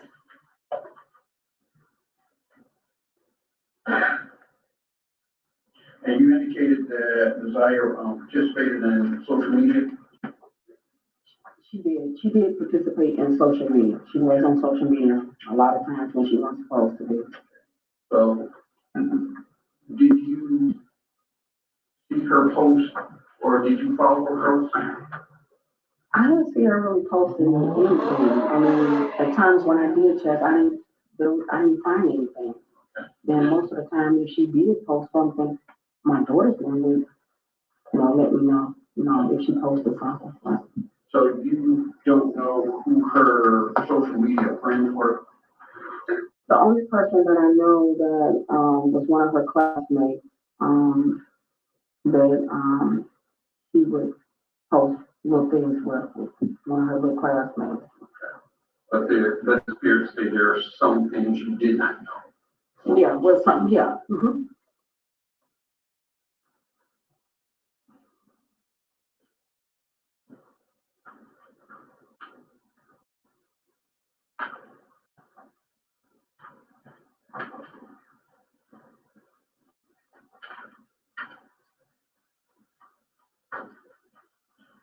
Now, you indicated that you drove Desire to school every day, correct? Correct. Who else went to school with Desire? My other two children, Shannon's children. And what type of student was Desire? Desire was a very good student, very malleable, very outgoing. She got good grades. Her attendance was good. The teachers had no problem with her. They really liked Desire. Desire got along with just about anybody. She was very likable. Did she have any disciplinary problems? No, Do you recall her ever getting into a fight? she did. One fight, more than one fight? There was a young lady that she had couple of, consultations with in school. And it was like an ongoing situation. Okay. And when did this first start? I'm not quite sure when it started, but it was like off and on, with this particular schoolmate that she had. And this is for her current school, right? Yes. Okay. Mm-hmm.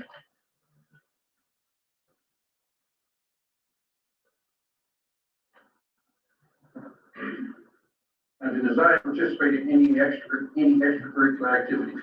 Was she fan or anything?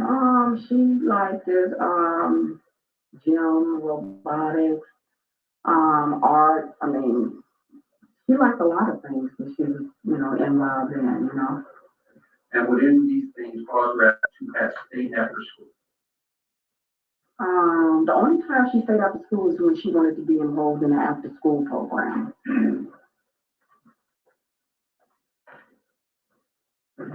Just one.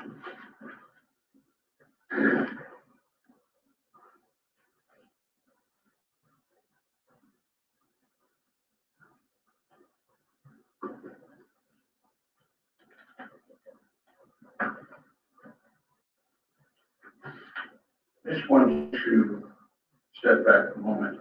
We asked you about your social media. You said there were some things that you weren't aware of on social media, correct? Did you ever check her direct messages? Like I said, I did, but when I did, there was nothing on there. No. Okay. Did you monitor any of her conversations? Yeah, I would, go check, But like I said, a lot of times, I took Maziah's tablet, from her, at one point, so there was really nothing that I knew of that she was on unless she got somebody's cell phone or something. So you did mention that she had a tablet. How many devices did she have that allowed her to connect to social media? She only had that one tablet that I had bought her. And like I said, I took that tablet and put that tablet up.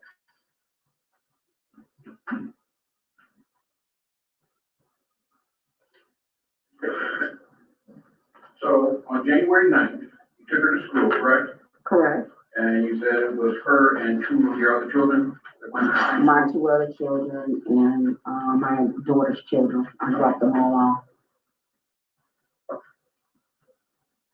And you said that you noticed that she did not come home at her normal time. Correct. All right. You did not call the police then, correct? No. Driving around looking for her. My daughter reached out to some of her classmates. I did nothing. And that morning, I got up, and like I said, I went straight to the school. And from there, I was on my way to police station to make the report, and they called the police from there. DPS police came to the school. So the first report you made to police was the next morning? Yes. You know approximately what time? School starts at 7:30, so I got there at 7:30. They got there about, I don't know, maybe 8. So you didn't go to the precinct, you went to the school, and the school called. Yes, they called the policeman because I was getting ready to leave, and the dean said, "No, stay here." She said, "And we'll call the police."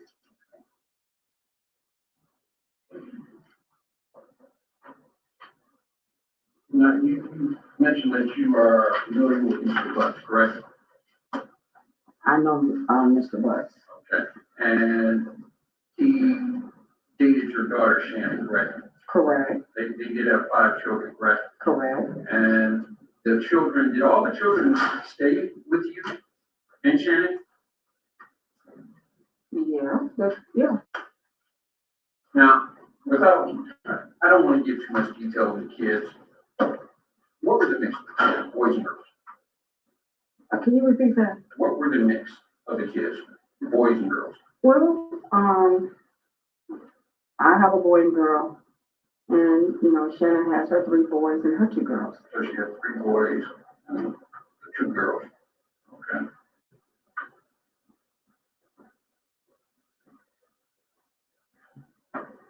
And at any time, now I think you did indicate that Mr. Butts would come over, and I think you said he would rarely come in, correct? Mm-hmm.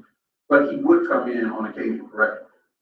Not really on occasions, because most of the time when he came in, he would pull up in my driveway, and my daughter would go out to the truck, and a lot of times the kids would go out So it was very rare if he ever came in my house. And you indicated that you were close, you were close with Naziah? Yes. Can you think of any reason that Naziah would not share information with you? No. Naziah would come to me and talk to me all the time. If something was bothering her, or if she had a bad day in school, you know, she'll come to me and we'll sit and talk about it. You know, I always kept the door open for communication with Naziah and with really all of my children. So she always felt free, you know, to come to me and sit down and talk to me about whatever. So if something was frustrating Naziah, she would come with you? She would, that I know of, yes. Like if something was scaring Naziah, she would come to you? If something was bothering her or she was frustrated about something, she'll come to me and say, hey, Nana, can I talk to you? If there was any medical condition, she would come to you regarding that? I believe she would, yes. You take her to the hospital, take her to the doctor? Yes.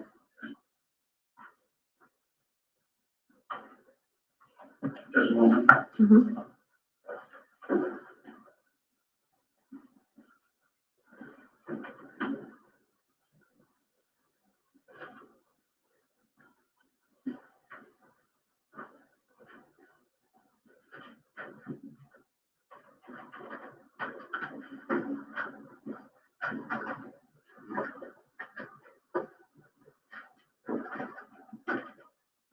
Thank you, guys. No further questions.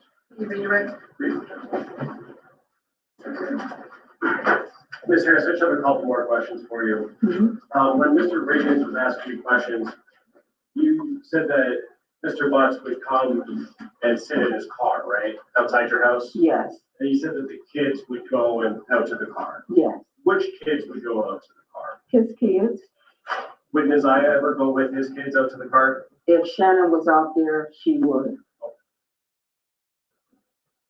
And Mr. Riggins also asked you about the tablet that he bought for Naziah. Yes. Remember those questions? Yes. And when, if you can remember, narrow that down, when did you buy that tablet for? I bought that tablet for her one Christmas. I think it was in 22 when I bought that tablet, at the end of 22 when I bought that tablet for her. So December of 22. Yeah, I think that when I bought that tablet. So she would have had that tablet for roughly just over a year then, correct? Correct. Mm-hmm. And did Naziah also have access to a cell phone? The only cell phone she had access to was one of the cell phones when my oldest daughter came to visit me. She gave to Naziah, but she could only use it by Wi-Fi. You said your oldest daughter, is that Naziah's mother? Yes. Okay. And through, what's your oldest daughter's name? Kenyatta Harris. Through Kenyatta Harris, Naziah got access to a phone? Mm-hmm. Is that a yes? Yes.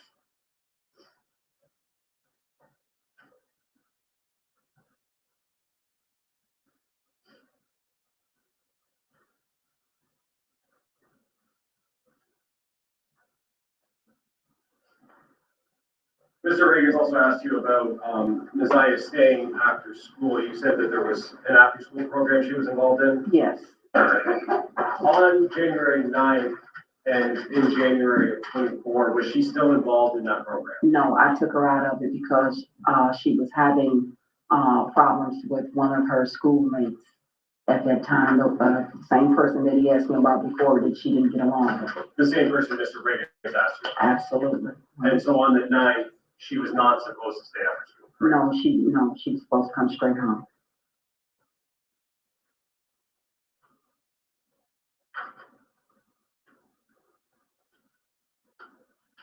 And when she didn't come home, you said that you were driving around looking for her, correct? Yeah.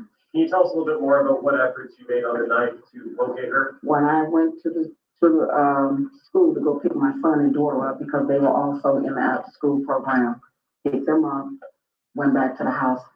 I thought she was there, and when I got to the house and I found out that she wasn't there, I got back in the car and I went back up to the school. And by that time, nobody was there. Nobody was at the school. So now, I mean, I'm kind of like, I'm frustrated. Now I'm going like, because whenever she wants to stay after school or do something, she would always call me. Well, hey, Nana, can I stay after school? Well, she would call one of her TTs, hey, TT, can I stay after school? So that wasn't like her. So I'm really frustrated now. So now I go back to the house and I'm talking to my daughter, Shannon. I want to stop you right there because I don't want to go into what anybody else said. Okay. But you went back to the school. Nobody was at the school. You went back to the house. Isaiah is still not there, correct? Correct. Did you go back out looking for her after that? I did. Where did you go with her? I was driving around in the neighborhood, everywhere. I'm just looking, just like hoping I'll see her,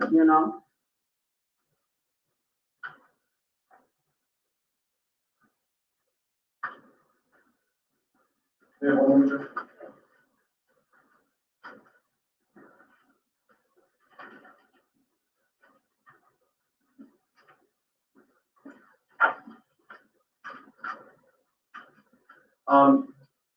In on the 9th, when you were looking for her, well, let me ask you this way: did you know Isaiah to go to Mr. Butts' place of work to assist him with anything there? Yes, there was a couple of times that she went with his daughter and they went up there to go clean up at his shop. And how would they get there? He would come and pick them up. And was that in that white truck that you talked about? Yes. Mm-hmm. And did you yourself know where Mr. Butts worked at? Yes. Okay. Do you know where is that? It was Frank's shop located on East Warren. And is that the last place that you knew him to work, or did you know him to work somewhere else? I knew him to work there, and then the shop moved to a different location. Did you know where that new location was? Personally, no. Okay. And did you ever, on the 9th, did you ever try and go to Mr. Butts' place of work to look for Isaiah? On the 9th, no.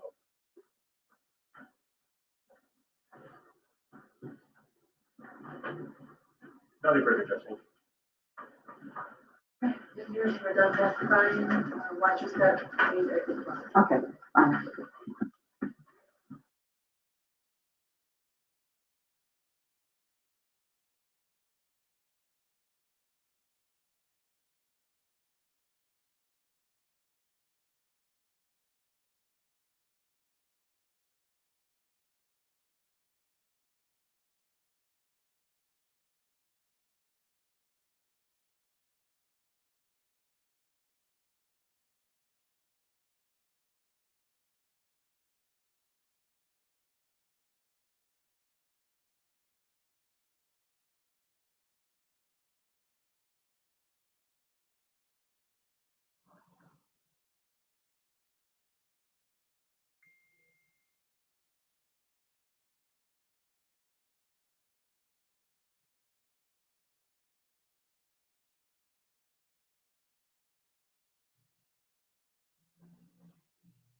Power off.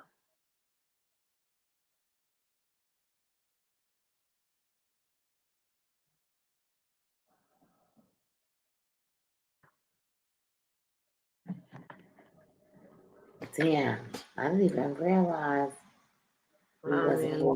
You can't hear. Let's see. Can you hear now?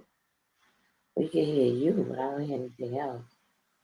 All right, let's drive into this real quick and let's see what you guys are hearing. Good morning, our neighbors.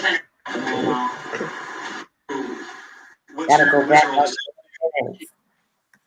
I'm sorry, say it again. Gotta go back like 3 minutes. Got it.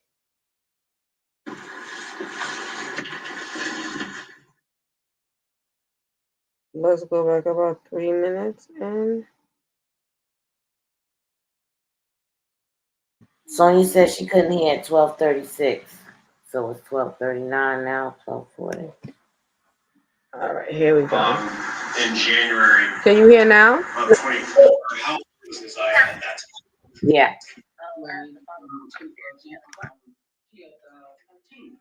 She had her birthday in September. And was she going to school? Oh, no. J.E. Clark Preparatory Academy. And is that Yeah. sort of Yes, it is.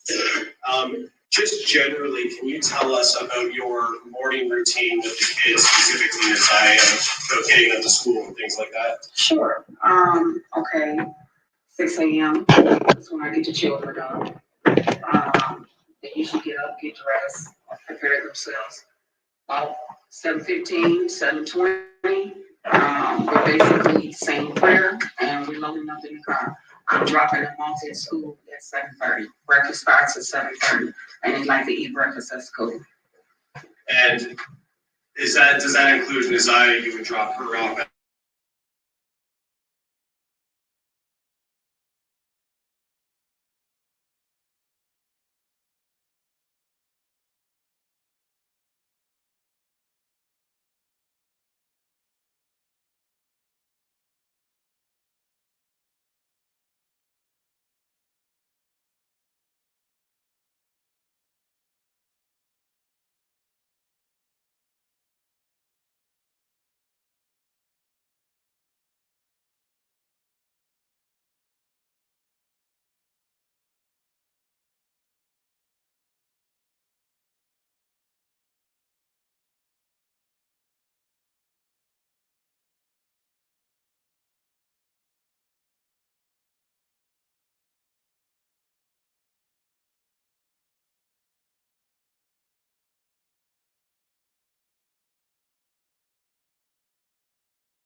My apologies, guys. My apologies. I was having a little bit of technical difficulties, but now I got it together.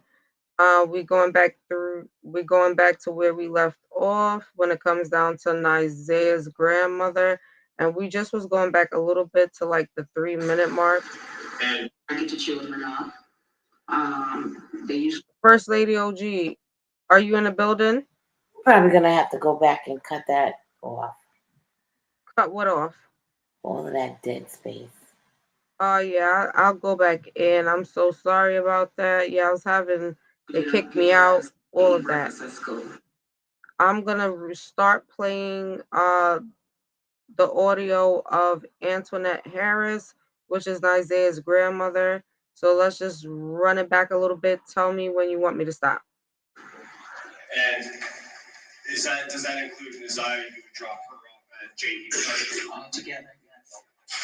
Now, I want to talk about, let me ask it this way. Did you know someone by the name of Jarvis Butts? Yes. And do you see Mr. Butts in the courtroom today?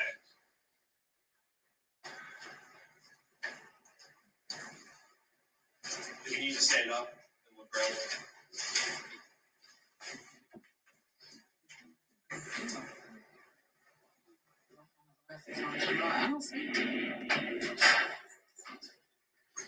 Do you need glasses? Yeah. Let's go a little bit more further than Is that the that. same person you've identified in court here today? Yes.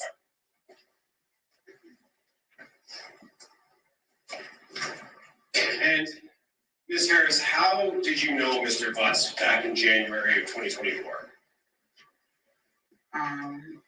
He's the father of my daughter's children. And is that daughter Shannon Harris? Yes. Okay. How many kids do they have together? 5. And would he come around your house on Bedford in January or the months leading up to January? Whenever he did come, he would always pull up in a white truck, and Shannon would go out to the car, and they would sit and talk or whatever. Okay, great. Yeah, I heard all of that. Perfect. So let's so let me stop it for a moment. So for the things that you heard when it comes down to Shannon, you heard the testimony when the prosecutor asked her certain questions in regard to what took place with Nizea on the day she went missing. Um, what was the day like? What she did? When she realized Nizea wasn't home. I mean, even with this grandmother's testimony, no matter how she tried to, I don't even think she was trying to paint herself in a certain light, because based on what testimony she gave, it definitely lets you know that certain things that you were saying were lies when it came down to Nizea and her coming home. Because, like I said, as a parent, if your child is coming home, according to her, 3:05 p.m., that's when she always walks through the door, and she doesn't walk through the door at 3:05. By 3:07 or 3:08, I'm already on the phone with the police. I'm not waiting until the next day to find my child. How old are the grandmother kids she takes to school? Well, the grandmother kids that she was taking to school, they were a bit smaller, and I believe it was ranging like of the ages of like what, 9, because it was Shannon. I believe 2 of the children were Shannon kids. So one of the children, which is Shannon's daughter, is 9 years old, and the other 2 kids that the grandmother also took to school alongside Naziah was right around the same age. So we'll say these kids is ranging from about 7 to about 10 years old. The 2 kids that she has alongside of Naziah, alongside her daughter's daughter, which is Shannon's daughter, that's 9 years old. She was driving around looking for her, and she said, too many. Listen, you driving around, listen, and this is the thing about it. If you telling the truth, you wouldn't have to keep on saying, like you would say, Sonia, you know too many times. If you are a concerned grandmother, you wouldn't even have to go through the process of being questioned in the way you're being questioned if you took the right protocols. And that's just how I feel about it. First Lady OG, what's your thoughts on everything you heard from the grandmother? Man, it's almost just like, what's the name? And I went all the way to Virginia for grandmother and them mothers to ops. Like, at the end of the day, it's sad, 13 years old, and people choose dollars and and all kind of, it's sad, man. It's really, really sad, man. It really hurts my heart that these people are really lying, and it's her damn granddaughter. Like, and it's the other one's niece, and like they just fucking lying about everything, yo.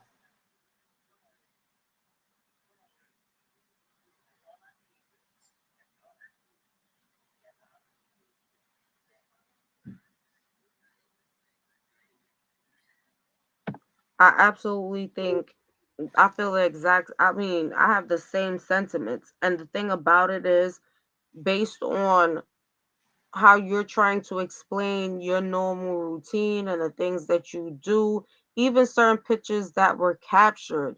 Um, a live happened in which Shannon was recording the live. People were able to capture images of the refrigerator having chains on it. And now you're speaking as though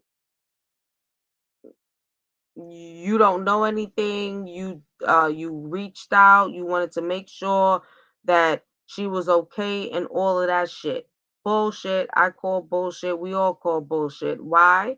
Because of the text messages that took place between Nizea and Jarvis. And this is where Shannon, you full of shit too. And then when you listen to Shannon's testimony and you listen to Antoinette's testimony, Antoinette contradicted everything Shannon said, and Shannon contradicted herself and everything that she said on that stand. Um, on the stand, it's nasty. Now, I'm just gonna give a trigger warning because these text messages was definitely explicit. But in order for us to really get into it, the text messages you guys definitely need to hear firsthand that was read by the um one of the people involved in the case that's with the defense attorney that basically went through the breakdown of covering all the evidence of text messages that were deleted and messages that weren't deleted. So now let's just jump into that. Damn, the grandma was helping her daughter and him until the morning exactly, exactly. And the grandmother definitely seen no reason to go look for her on January 9th because she already knew where Nizea was. She already knew what happened. And I mean, what's the purpose of you going to the school the next day to say that Nizea is missing? For what? You shouldn't even have wait 24 hours, like I said. If she normally come home at 3:05 and 3:07 and all of that hit the clock, I would have been on the phone already. I would have called the police first, then called the school. It would be no reason for me to go run errands and go pick up the other kids, drop the other kids off, and do all of that. And then, oh, did you see? No, because it's already a red flag to me. Where is my grandchild? This is her normal routine, and this is not like her. Like, go ahead with the bullshit. Let's get into the text message between Jarvis Butts and I asked you, Nizea. Yesterday about, the subscriber information as it relates to People's Exhibit 16, which is for that 231-743-3137 text now number. Do you remember that? Yes. Okay.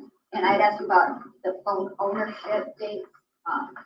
What is the actual registration date as it relates to that phone number for Desire? If I could look at the report to refresh. In a matter. Yeah. Exactly. They had to get their story together, Sonia, most definitely. And even with them trying to get their story together, the story still ain't together. The shit is falling registration date apart. For the 231 number is March 4th, 2023. Yeah.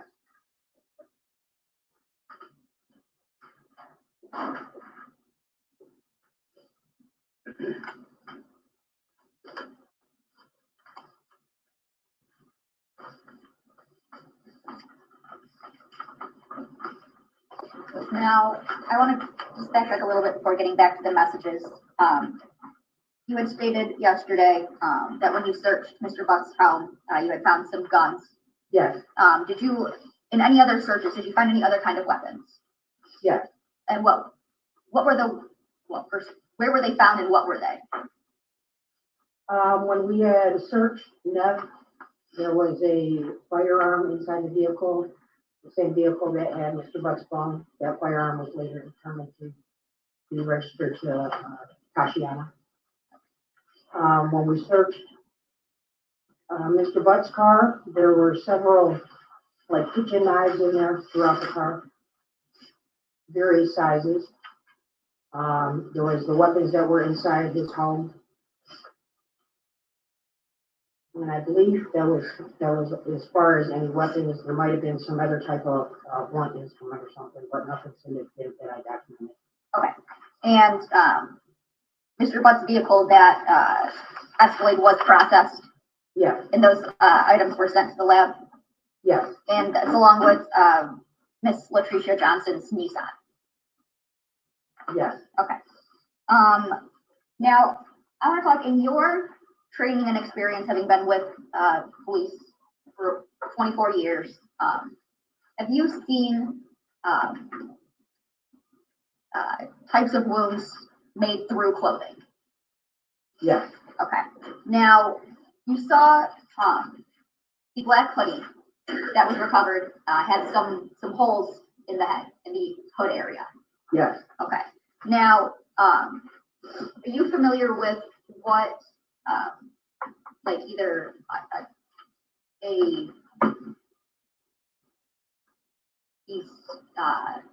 some sort of like sharp object or a gun or something of the sort? Are you familiar with what that would look like through clothing? And yeah, at this point, I'm going to object. I think the answer would cause for her to speculate on what caused these wounds. I'm not asking her to say what caused the holes. Called the holes. In this specific Yeah, case, but in her correct. experience. Yes. Okay, That's you correct. may be objecting after a few questions, but for this one, the rules. Yeah. So throughout the hundreds of scenes that I've been to, various scenes, whether they may be fatal stabbing, maybe a blunt force trauma. Let me go and get the thumbnail. Give me one. Sorry, timestamp. Give me 1 second.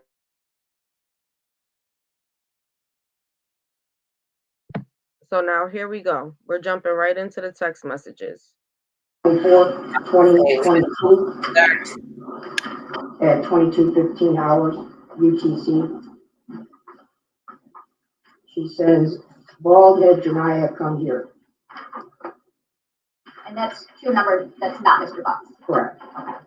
Then the next message is on September 27th, 2022. All of these dates are from 2022. So September 27th at 1:37 a.m. UTC.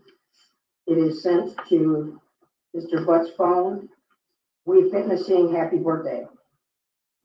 Immediately after that, at the 17-second mark, again to Mr. Butt's phone, it says, come on. On that date, September 27th at 1:52 a.m., another message is sent to Butt's phone asking, you okay? September 27, 2022, 1:54 a.m. She sent a message, "Where are we doing it at your choice?" Immediately following that text, a message is received to Neziah to this text now number from Mr. Butt's phone that says, "You tell me." 9:27, 1:55 a.m. A message is replied to Jarvis, says basement. 1:56 a.m. A message is sent to Neziah from Mr. Butt's phone that says, "You sure?" At 1:56 a.m., a message is sent to Neziah from Neziah to Mr. Butt saying, "or job." At 1:57 a.m., a message is sent to Neziah from Mr. Butt's phone saying, "Can you suck my dick, please?" The message immediately following that from Mr. Butt's phone to Neziah, and make sure you erase the messages. Still September 27th, 1:59 UTC, a message is sent to Mr. Butt that says, "Hey, that is what I planned to do."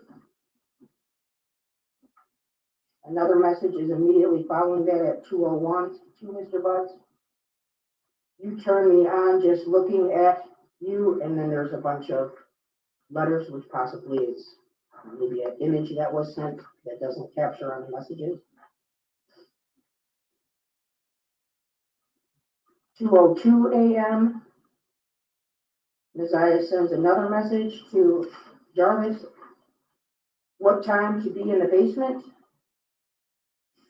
2:03 a.m. he replies and sends her a message that says, "Go change your clothes and take your panties off." Neziah replies to Mr. Buss and says the letter K.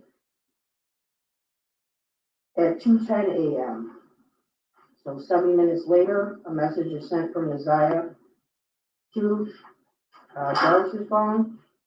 "I hear you. What are you looking at?" Jarvis replies back immediately to her saying the letter U. At 2:13 a.m. UTC, still on September 27th, Neziah sends Jarvis a message that says, "I know, I'm finna sleep good." There's another message directly after that that has a bunch of symbols, so I'm not sure if it was a one of those little emojis. 2:14 a.m., she sends to him, "What about you?" The next message she sends to him immediately after, "Sometimes I be wanting to live with you." 2:16 a.m., she sends to him, "You know what I mean." 2:18 a.m., she sends, "What time I'm ready." 2:23 a.m., she sends to Mr. Butts' phone number, "We not doing it or what?" 2:23 a.m., Neziah sends to Mr. Butts, "I really want you."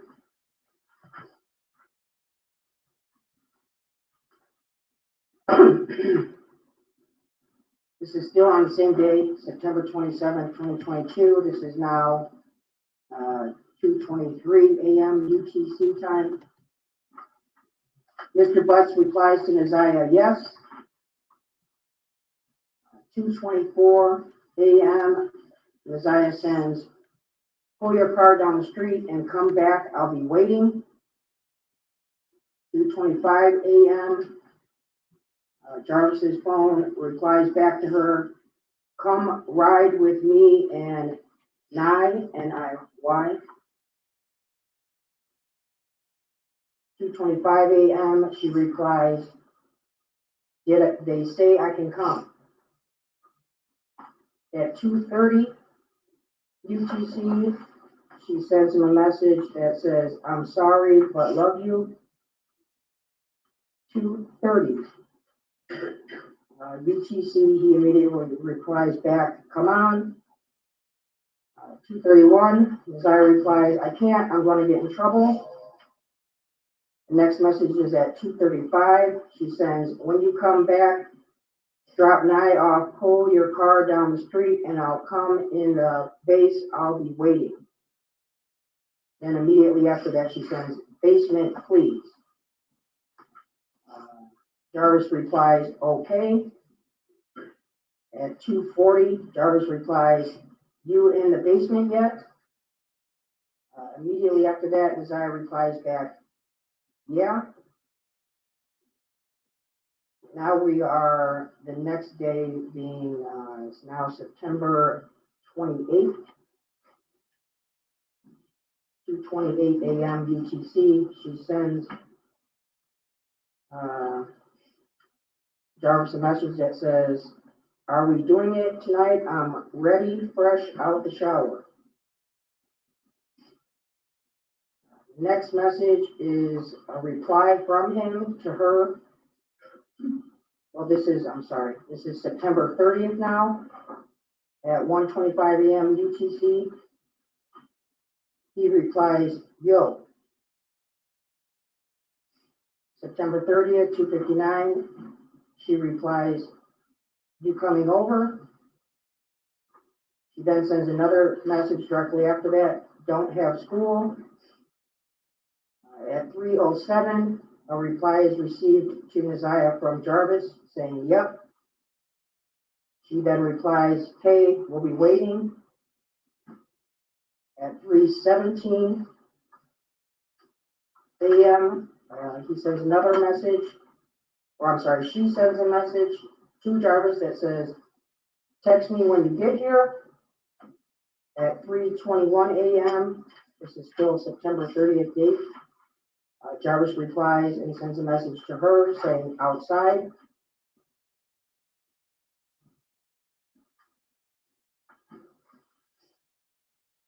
Now we have skipped to September 30th, and it is now on here at 23:13 hours UTC.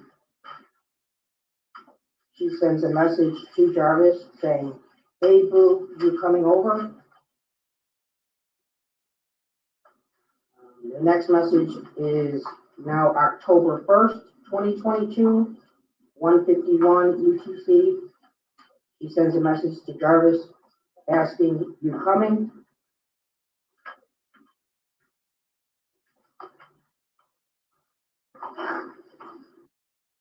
Girl is going to bring balance to her gut.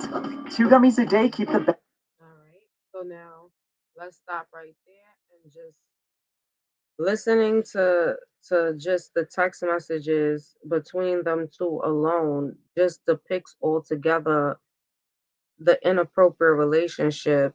And obviously, sad to say, with Naziah, a very, at 13, based on all her situations, look at the things that ultimately was being said in between her and this man, which made her feel like she was an adult. You know what I mean? Like, this is an adult conversation you have with an adult, not a 13-year-old kid. And then, like, you in the basement, and according to the grandmother, you know everything that's going on in your household the way you trying to bring it across, which is a crock of shit, because then it will be no way for Jarvis to even had contact with Naziah at any point. And even if he happened to had contact with Naziah, you would have caught wind of it because you're on point on what's happening in your household. I mean, this shit is just crazy. Says the letter K at 2:10 a.m. So 70 minutes later, a message is sent from Naziah to Jarvis's phone. I hear you. What are you looking at? Jarvis replies back immediately to her saying the letter U. I believe you guys heard all of that part I was trying to get into because it was just like really literally. I'm talking about it was more even explicit text messages which I'm going to go on to play also as we go deeper into the case. I'm going to be playing the text messages that were even more explicit than the ones that you just heard. I'll be doing that tomorrow alongside some other testimonies we'll listen to, and as well as the distant family that has been in search for Nizea. Now, with that being said, we heard Antoinette, we heard Shannon's testimony, and we listened to the text messages that were recovered off of the phone, whether it was Shannon's phone or Nizea's iPad. I want to start off with the grandmother because she holds the key to everything. And for me personally, it's so sickening for you to take the stand and comfortably answer the questions that you answered, knowing that you know more than what you're letting up. For me, there's no way that you have a 13-year-old that you know that was having her menstruation and you didn't take notice to the fact of her not using any personal items for that time of the month to come around. The picture I posted on my thumbnail, if you look closely versus all of Nizea's other pictures, you can definitely tell where her face started to change. Now that picture that's on my thumbnail is actually a full body picture, but when you put it to the thumbnail, it really only captures a portion. So my main thing was you guys to capture her face because her face told it all. But then when you see the rest of Nizea's body in this particular picture, it definitely, you can definitely tell, a blind man could tell that that young lady was pregnant. And she was definitely well far along. Exactly. She said, we waiting, like, come on. But even when with Shannon, because I have some other things I want you guys to listen to, because of course this Antoinette Harris has 7 other children, and some of her children have came out here to speak. And what was said was that her mother ran a tight ship, and you know, she loves her grandchildren and she always made sure they was protected, which is a crock of shit. Because if you run such a tight ship, then you know who's coming in and out of your house. It's no way for Nizea had be able to even talk to Jarvis, to even be in the basement and all that type of shit. Like, you knew exactly what was taking place. You had other foster children alongside your daughter's children, on top of y'all both knowing Jarvis Butt's history. Like, you guys knew that he had a history of sexually assaulting children. And you guys continued to allow him to come around and be around children. Now, as a grandmother, you knowing what you know, you're not coming around, you're not even coming past my gate. Why? Because I would have reported your ass. Because I would have wanted to know, like, okay, what you doing? Like, you need to be in jail. And if I would have caught winds of even a slight smell of anything inappropriate, you out of here. But like I said, you wouldn't even had a chance for me to even tell you out of here, because you would have never even fucking came through the door in the first place. First Lady OG, what's your thoughts on this?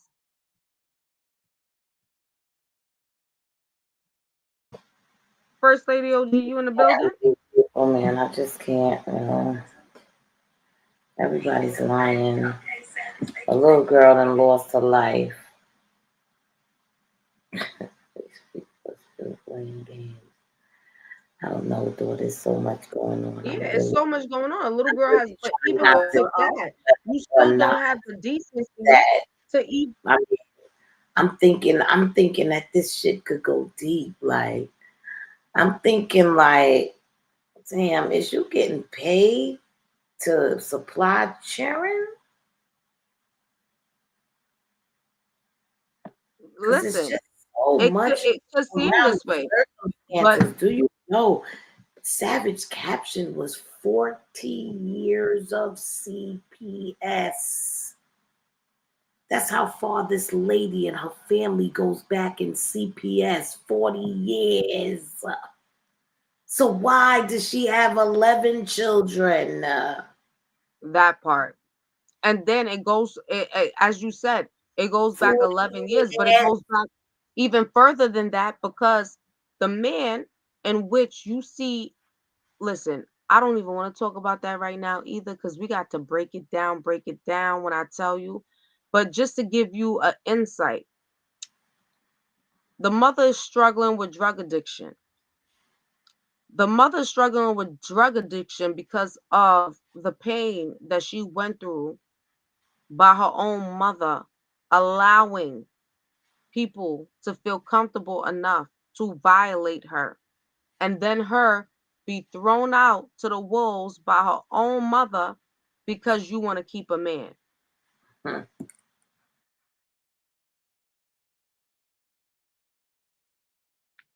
You tell me. Then, as my mother, you put me through all of that, and then you take custody of my children. At least you could do is do right by them since you ain't do right by me. Now I got to come and feel all this pain as a mother going through addiction to then come to find out that one of my children are gone.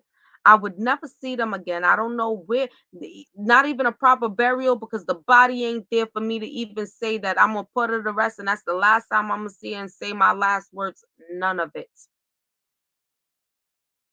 And you could sit up here and act like you did a good job, and you could sit up here and act like you follow They don't proper want to be protocol connected. as That's a why parent. they don't want to tell where it is. I'm sorry, First Lady. Say that again. They don't know where it is, so they don't want to tell where it's at. Yeah, yeah. You 100% right. But it's like this I'm woman. sorry, they don't want to be connected, which is why they don't want to tell They where don't. it is They don't. because they But do know when where it is. But they think that this is keeping them from being connected, but it's they not. already connected themselves, because That, I don't know, the red flag number one is her but being a it's crazy minor. why you haven't arrested them anyway yet. Like that's crazy that you still doing this dumb shit. Like It's ridiculous. it But like I really is. said, the number one red flag as a grandmother was you waiting the next day to go to the school to ask the school about Isaiah. No, but after she didn't come home, you went out and ran errands. You went out, ran errands, and went and No, picked up the you other come kids home from at after school. 3:03, but she didn't come home at 3:03 this time. So this was the first time she's ever done that. So you decide to go out and run errands. That entire part, which is such a crock of, it's a crock of, it's a crock of crap. It's a crock of crap. And I definitely do feel like the grandmother, you need to just go sit down in jail too. But even with the whole thing, it's just like you have no empathy, nothing. And I'm going to say it again. It's no way. And the red flag for me is I'm not waiting. If I'm used to my child coming home at a certain time and she don't make it home at a time, I'm not, it's no errands being run, none of that. And I'm damn sure I'm calling the police and the school. I'm alerting like the whole goddamn town. I don't gotta wait until the next day. But the reason why you waited until the next day is because y'all had to concoct y'all story. You guys already knew what it was, and Antoinette Harris knew that this young lady Nizea was pregnant. She knew it, as well as the aunt knew that Nizea was pregnant for her baby daddy. Oh, wait, Shannon ain't the aunt? No, Shannon is the aunt. I made a mistake. I apologize for that. Shannon is the aunt of Nizea, but Shannon knows and knew that this young lady was pregnant for her baby father. Mm-hmm. They tried to get rid of the baby. And if I had to put my theory to it, I feel as though the plan was for Jarvis and Shannon to take Nizea to go and abort this baby. They didn't want to spend the money to pay for an abortion or whatever have you, or bring her in to be questioned to why this 13-year-old, because once it's a minor at that tender age pregnant, all types of questions arise. They didn't want to go through that. Hence why he was online looking up all type of ways to try to do a self home abortion. It seemed like they tried different things for her to be able to abort this baby, and it went left to where she probably ended up already dead, and now they had to go about a way of disposing of her body. And let's make this quite clear. Nizea went home. So the fact that you're sitting on the stand saying that she never came home, how did you guys get her school iPad if she had her school iPad in school with her on the day of the said disappearance?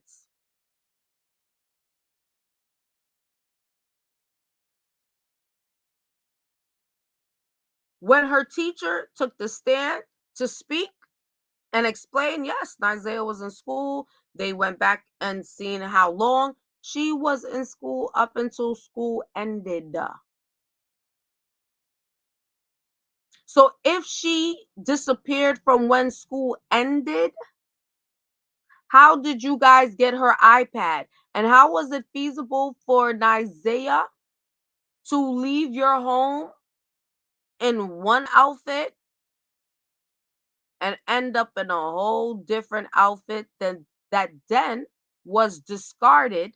And if you ask me, I think Shannon discarded her clothes.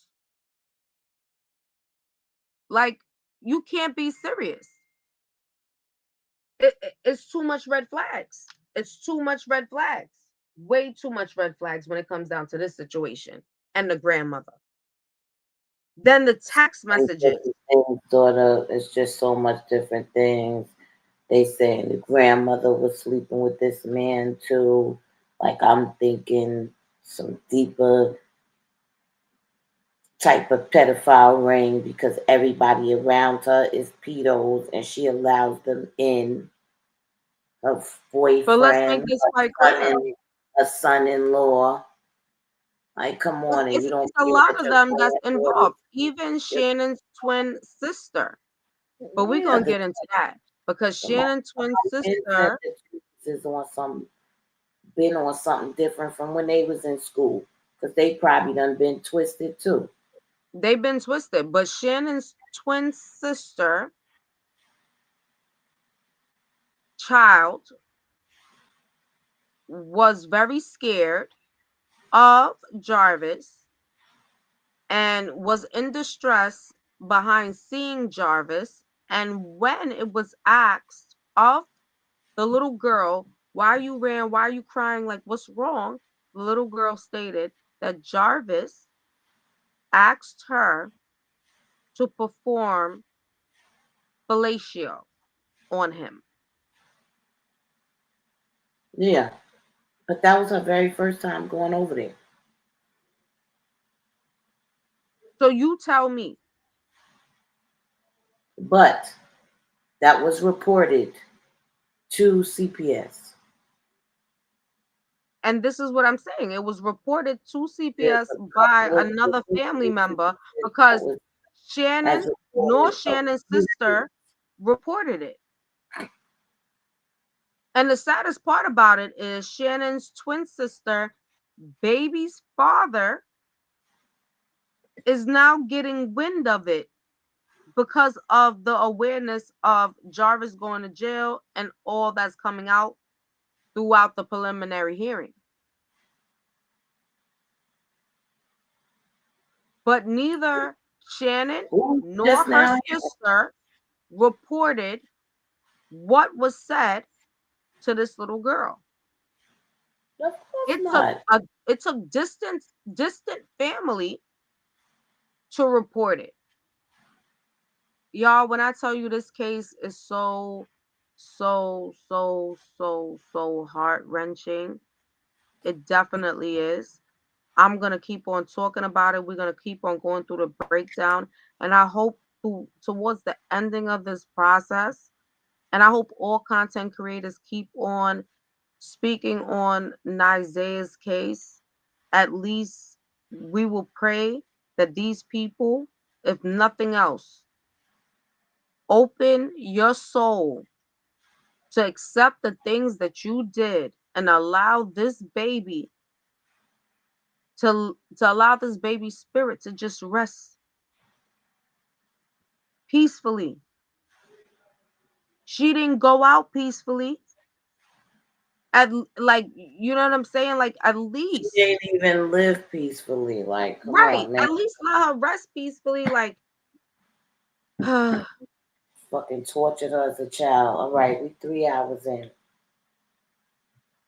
this shit is just, and it becomes more devastating though because her family that was supposed to be loving on her and caring for her just put her out there. I Let the love y'all. piranhas get her. Let the piranhas get her. And didn't even give a shit. But they all need to be sitting with Jarvis. They all need to be facing the same amount of charges as Jarvis Butts. And the saddest thing about it is none of y'all feel no type of way because at the end of the day, the way they give me the vibes I get is like, oh shit. If she didn't even fuck my man, then we wouldn't even be in this situation. That's the vibe I got off of Shannon. And that's so sick because you should have never had that man nowhere around you, period, let alone bear 5 children for him, knowing that he was a fucking Up there pedophile. lying, talking about he come to stay outside. She go meet him at the car. All that dumb shit. Like, That's exactly.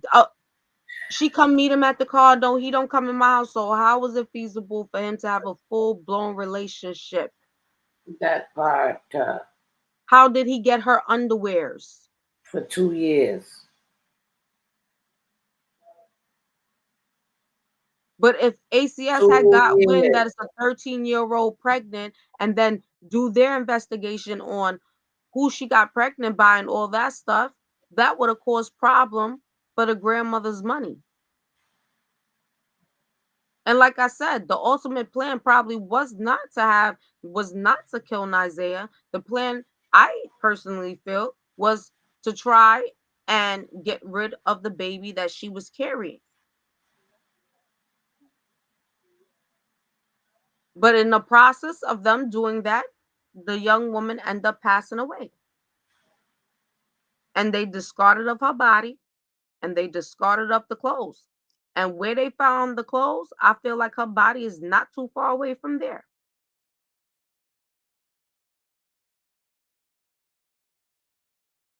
Definitely heart wrenching, definitely sad. I mean, this is why we definitely have to keep our kids really, really close. Be very aware and mindful of who you bring around your kids. Don't be so quick and comfortable to leave your kids with just anybody. And I don't care if it's family or not. You got to be aware for family too. It'd be family that'll sit around and do some real crazy shit. Okay? So at this point, the only way your kids remain safe is when you could see them at all times in eyesight. And even when something is not seeming right, as a parent knowing your child, you going to know what, hold up, something don't seem right, she don't look right. Mm-mm.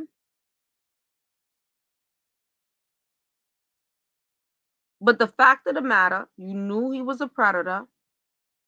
Y'all all knew he was a predator. And y'all gave him what it is that he wanted. And Jarvis seemed like a person that he was supplying money. So he probably was giving a grandmother money. I don't know how true it is of him and Antoinette Harris sleeping with each other. I can't put nothing past nobody. But what I would say, he did play a certain part. But then he messed up when he got Nizea pregnant, right? And the craziest thing for me is just for these people to even have just that simple thought like that in their mind. And that goes to show you how much sick shit and sick people that's in the world. With that being said, y'all, this is the Odyssey Podcast with your girl Word, First Lady OG. We will be back in the building to then give you the second part of the testimony of text messages that was released. And like I said, the rest of the text messages is very, very much explicit.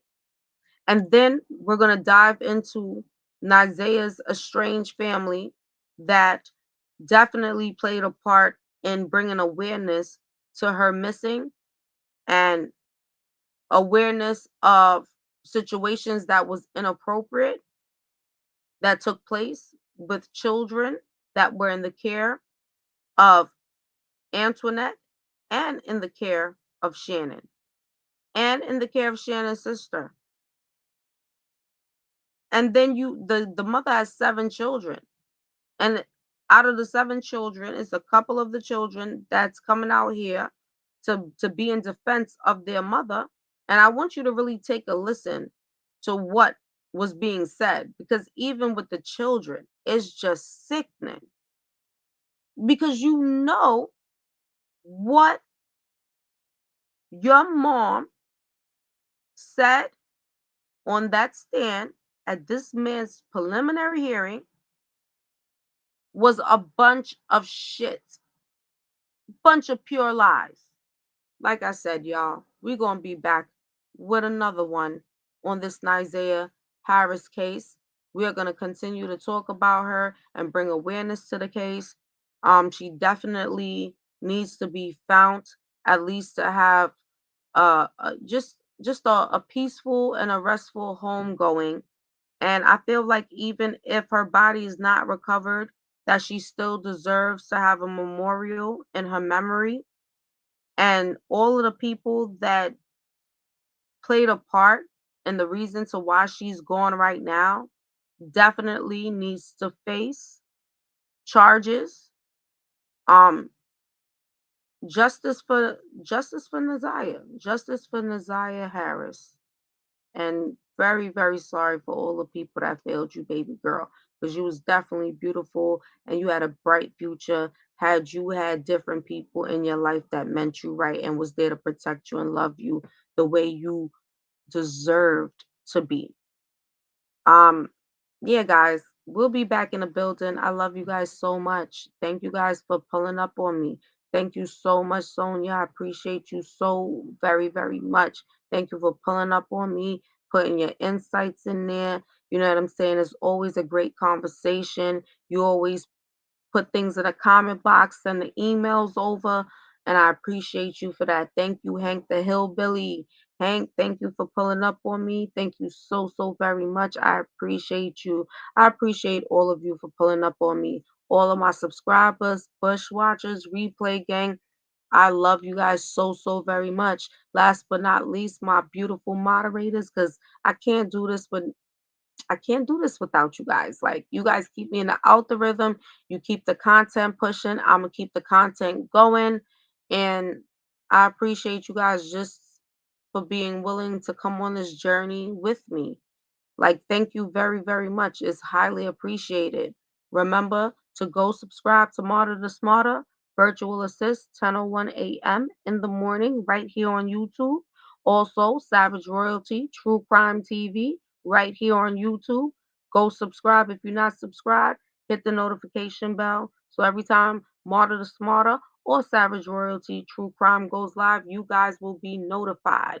And last but not least, y'all already know we got the beautiful, beautiful First Lady OG in the building. And you guys already know, we always tell you, please make sure that you go and you subscribe to Holla's Voice. First Lady OG is Auntie's house.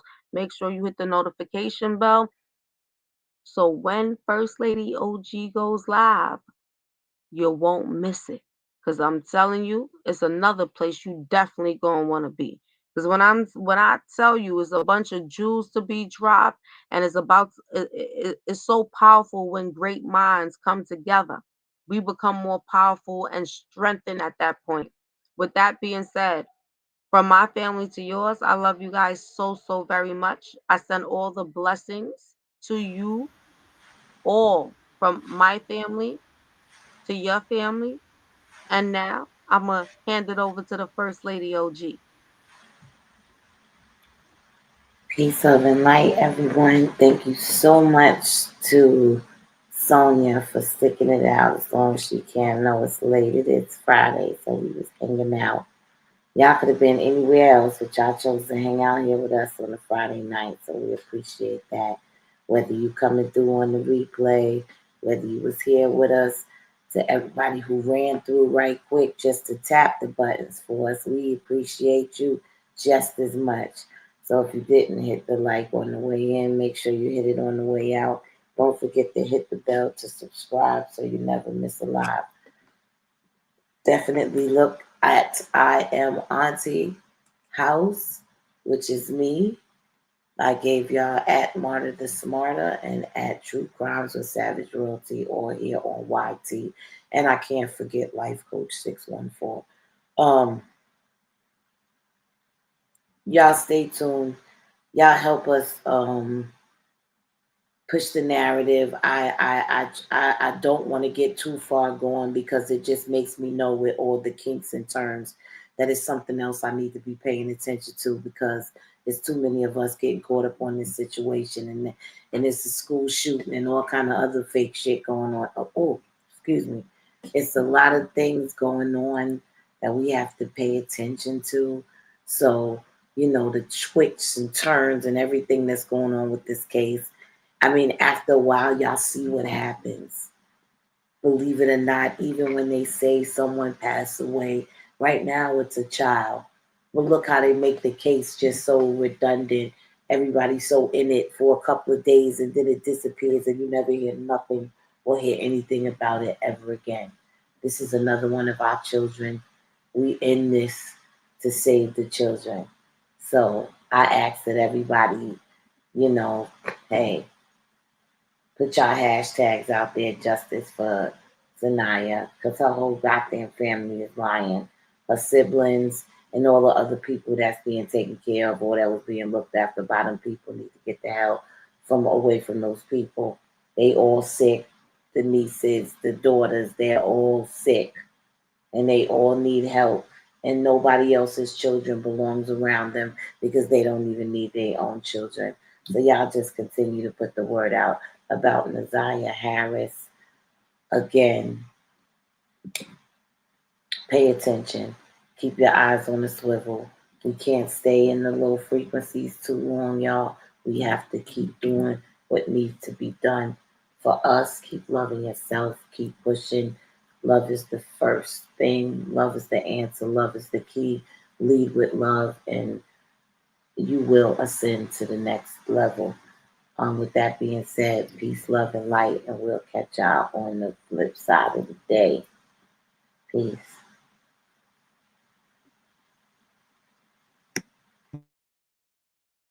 Peace, love, and light, y'all. Y'all heard it here, and y'all already know how we gonna end it off.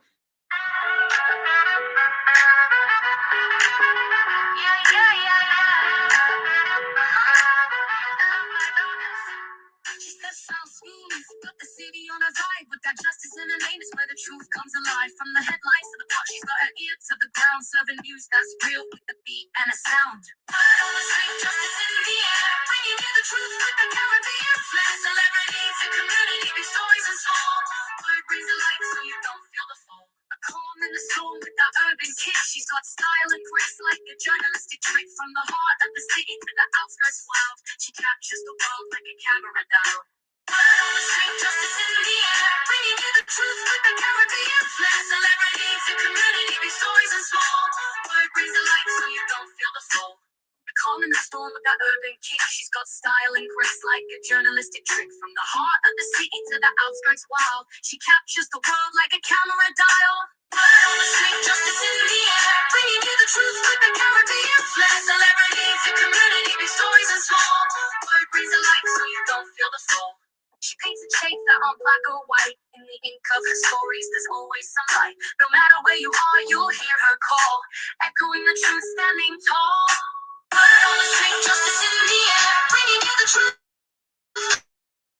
with the Caribbean flair. Celebrities and community, big stories and small. Word brings the light so you don't feel the fall.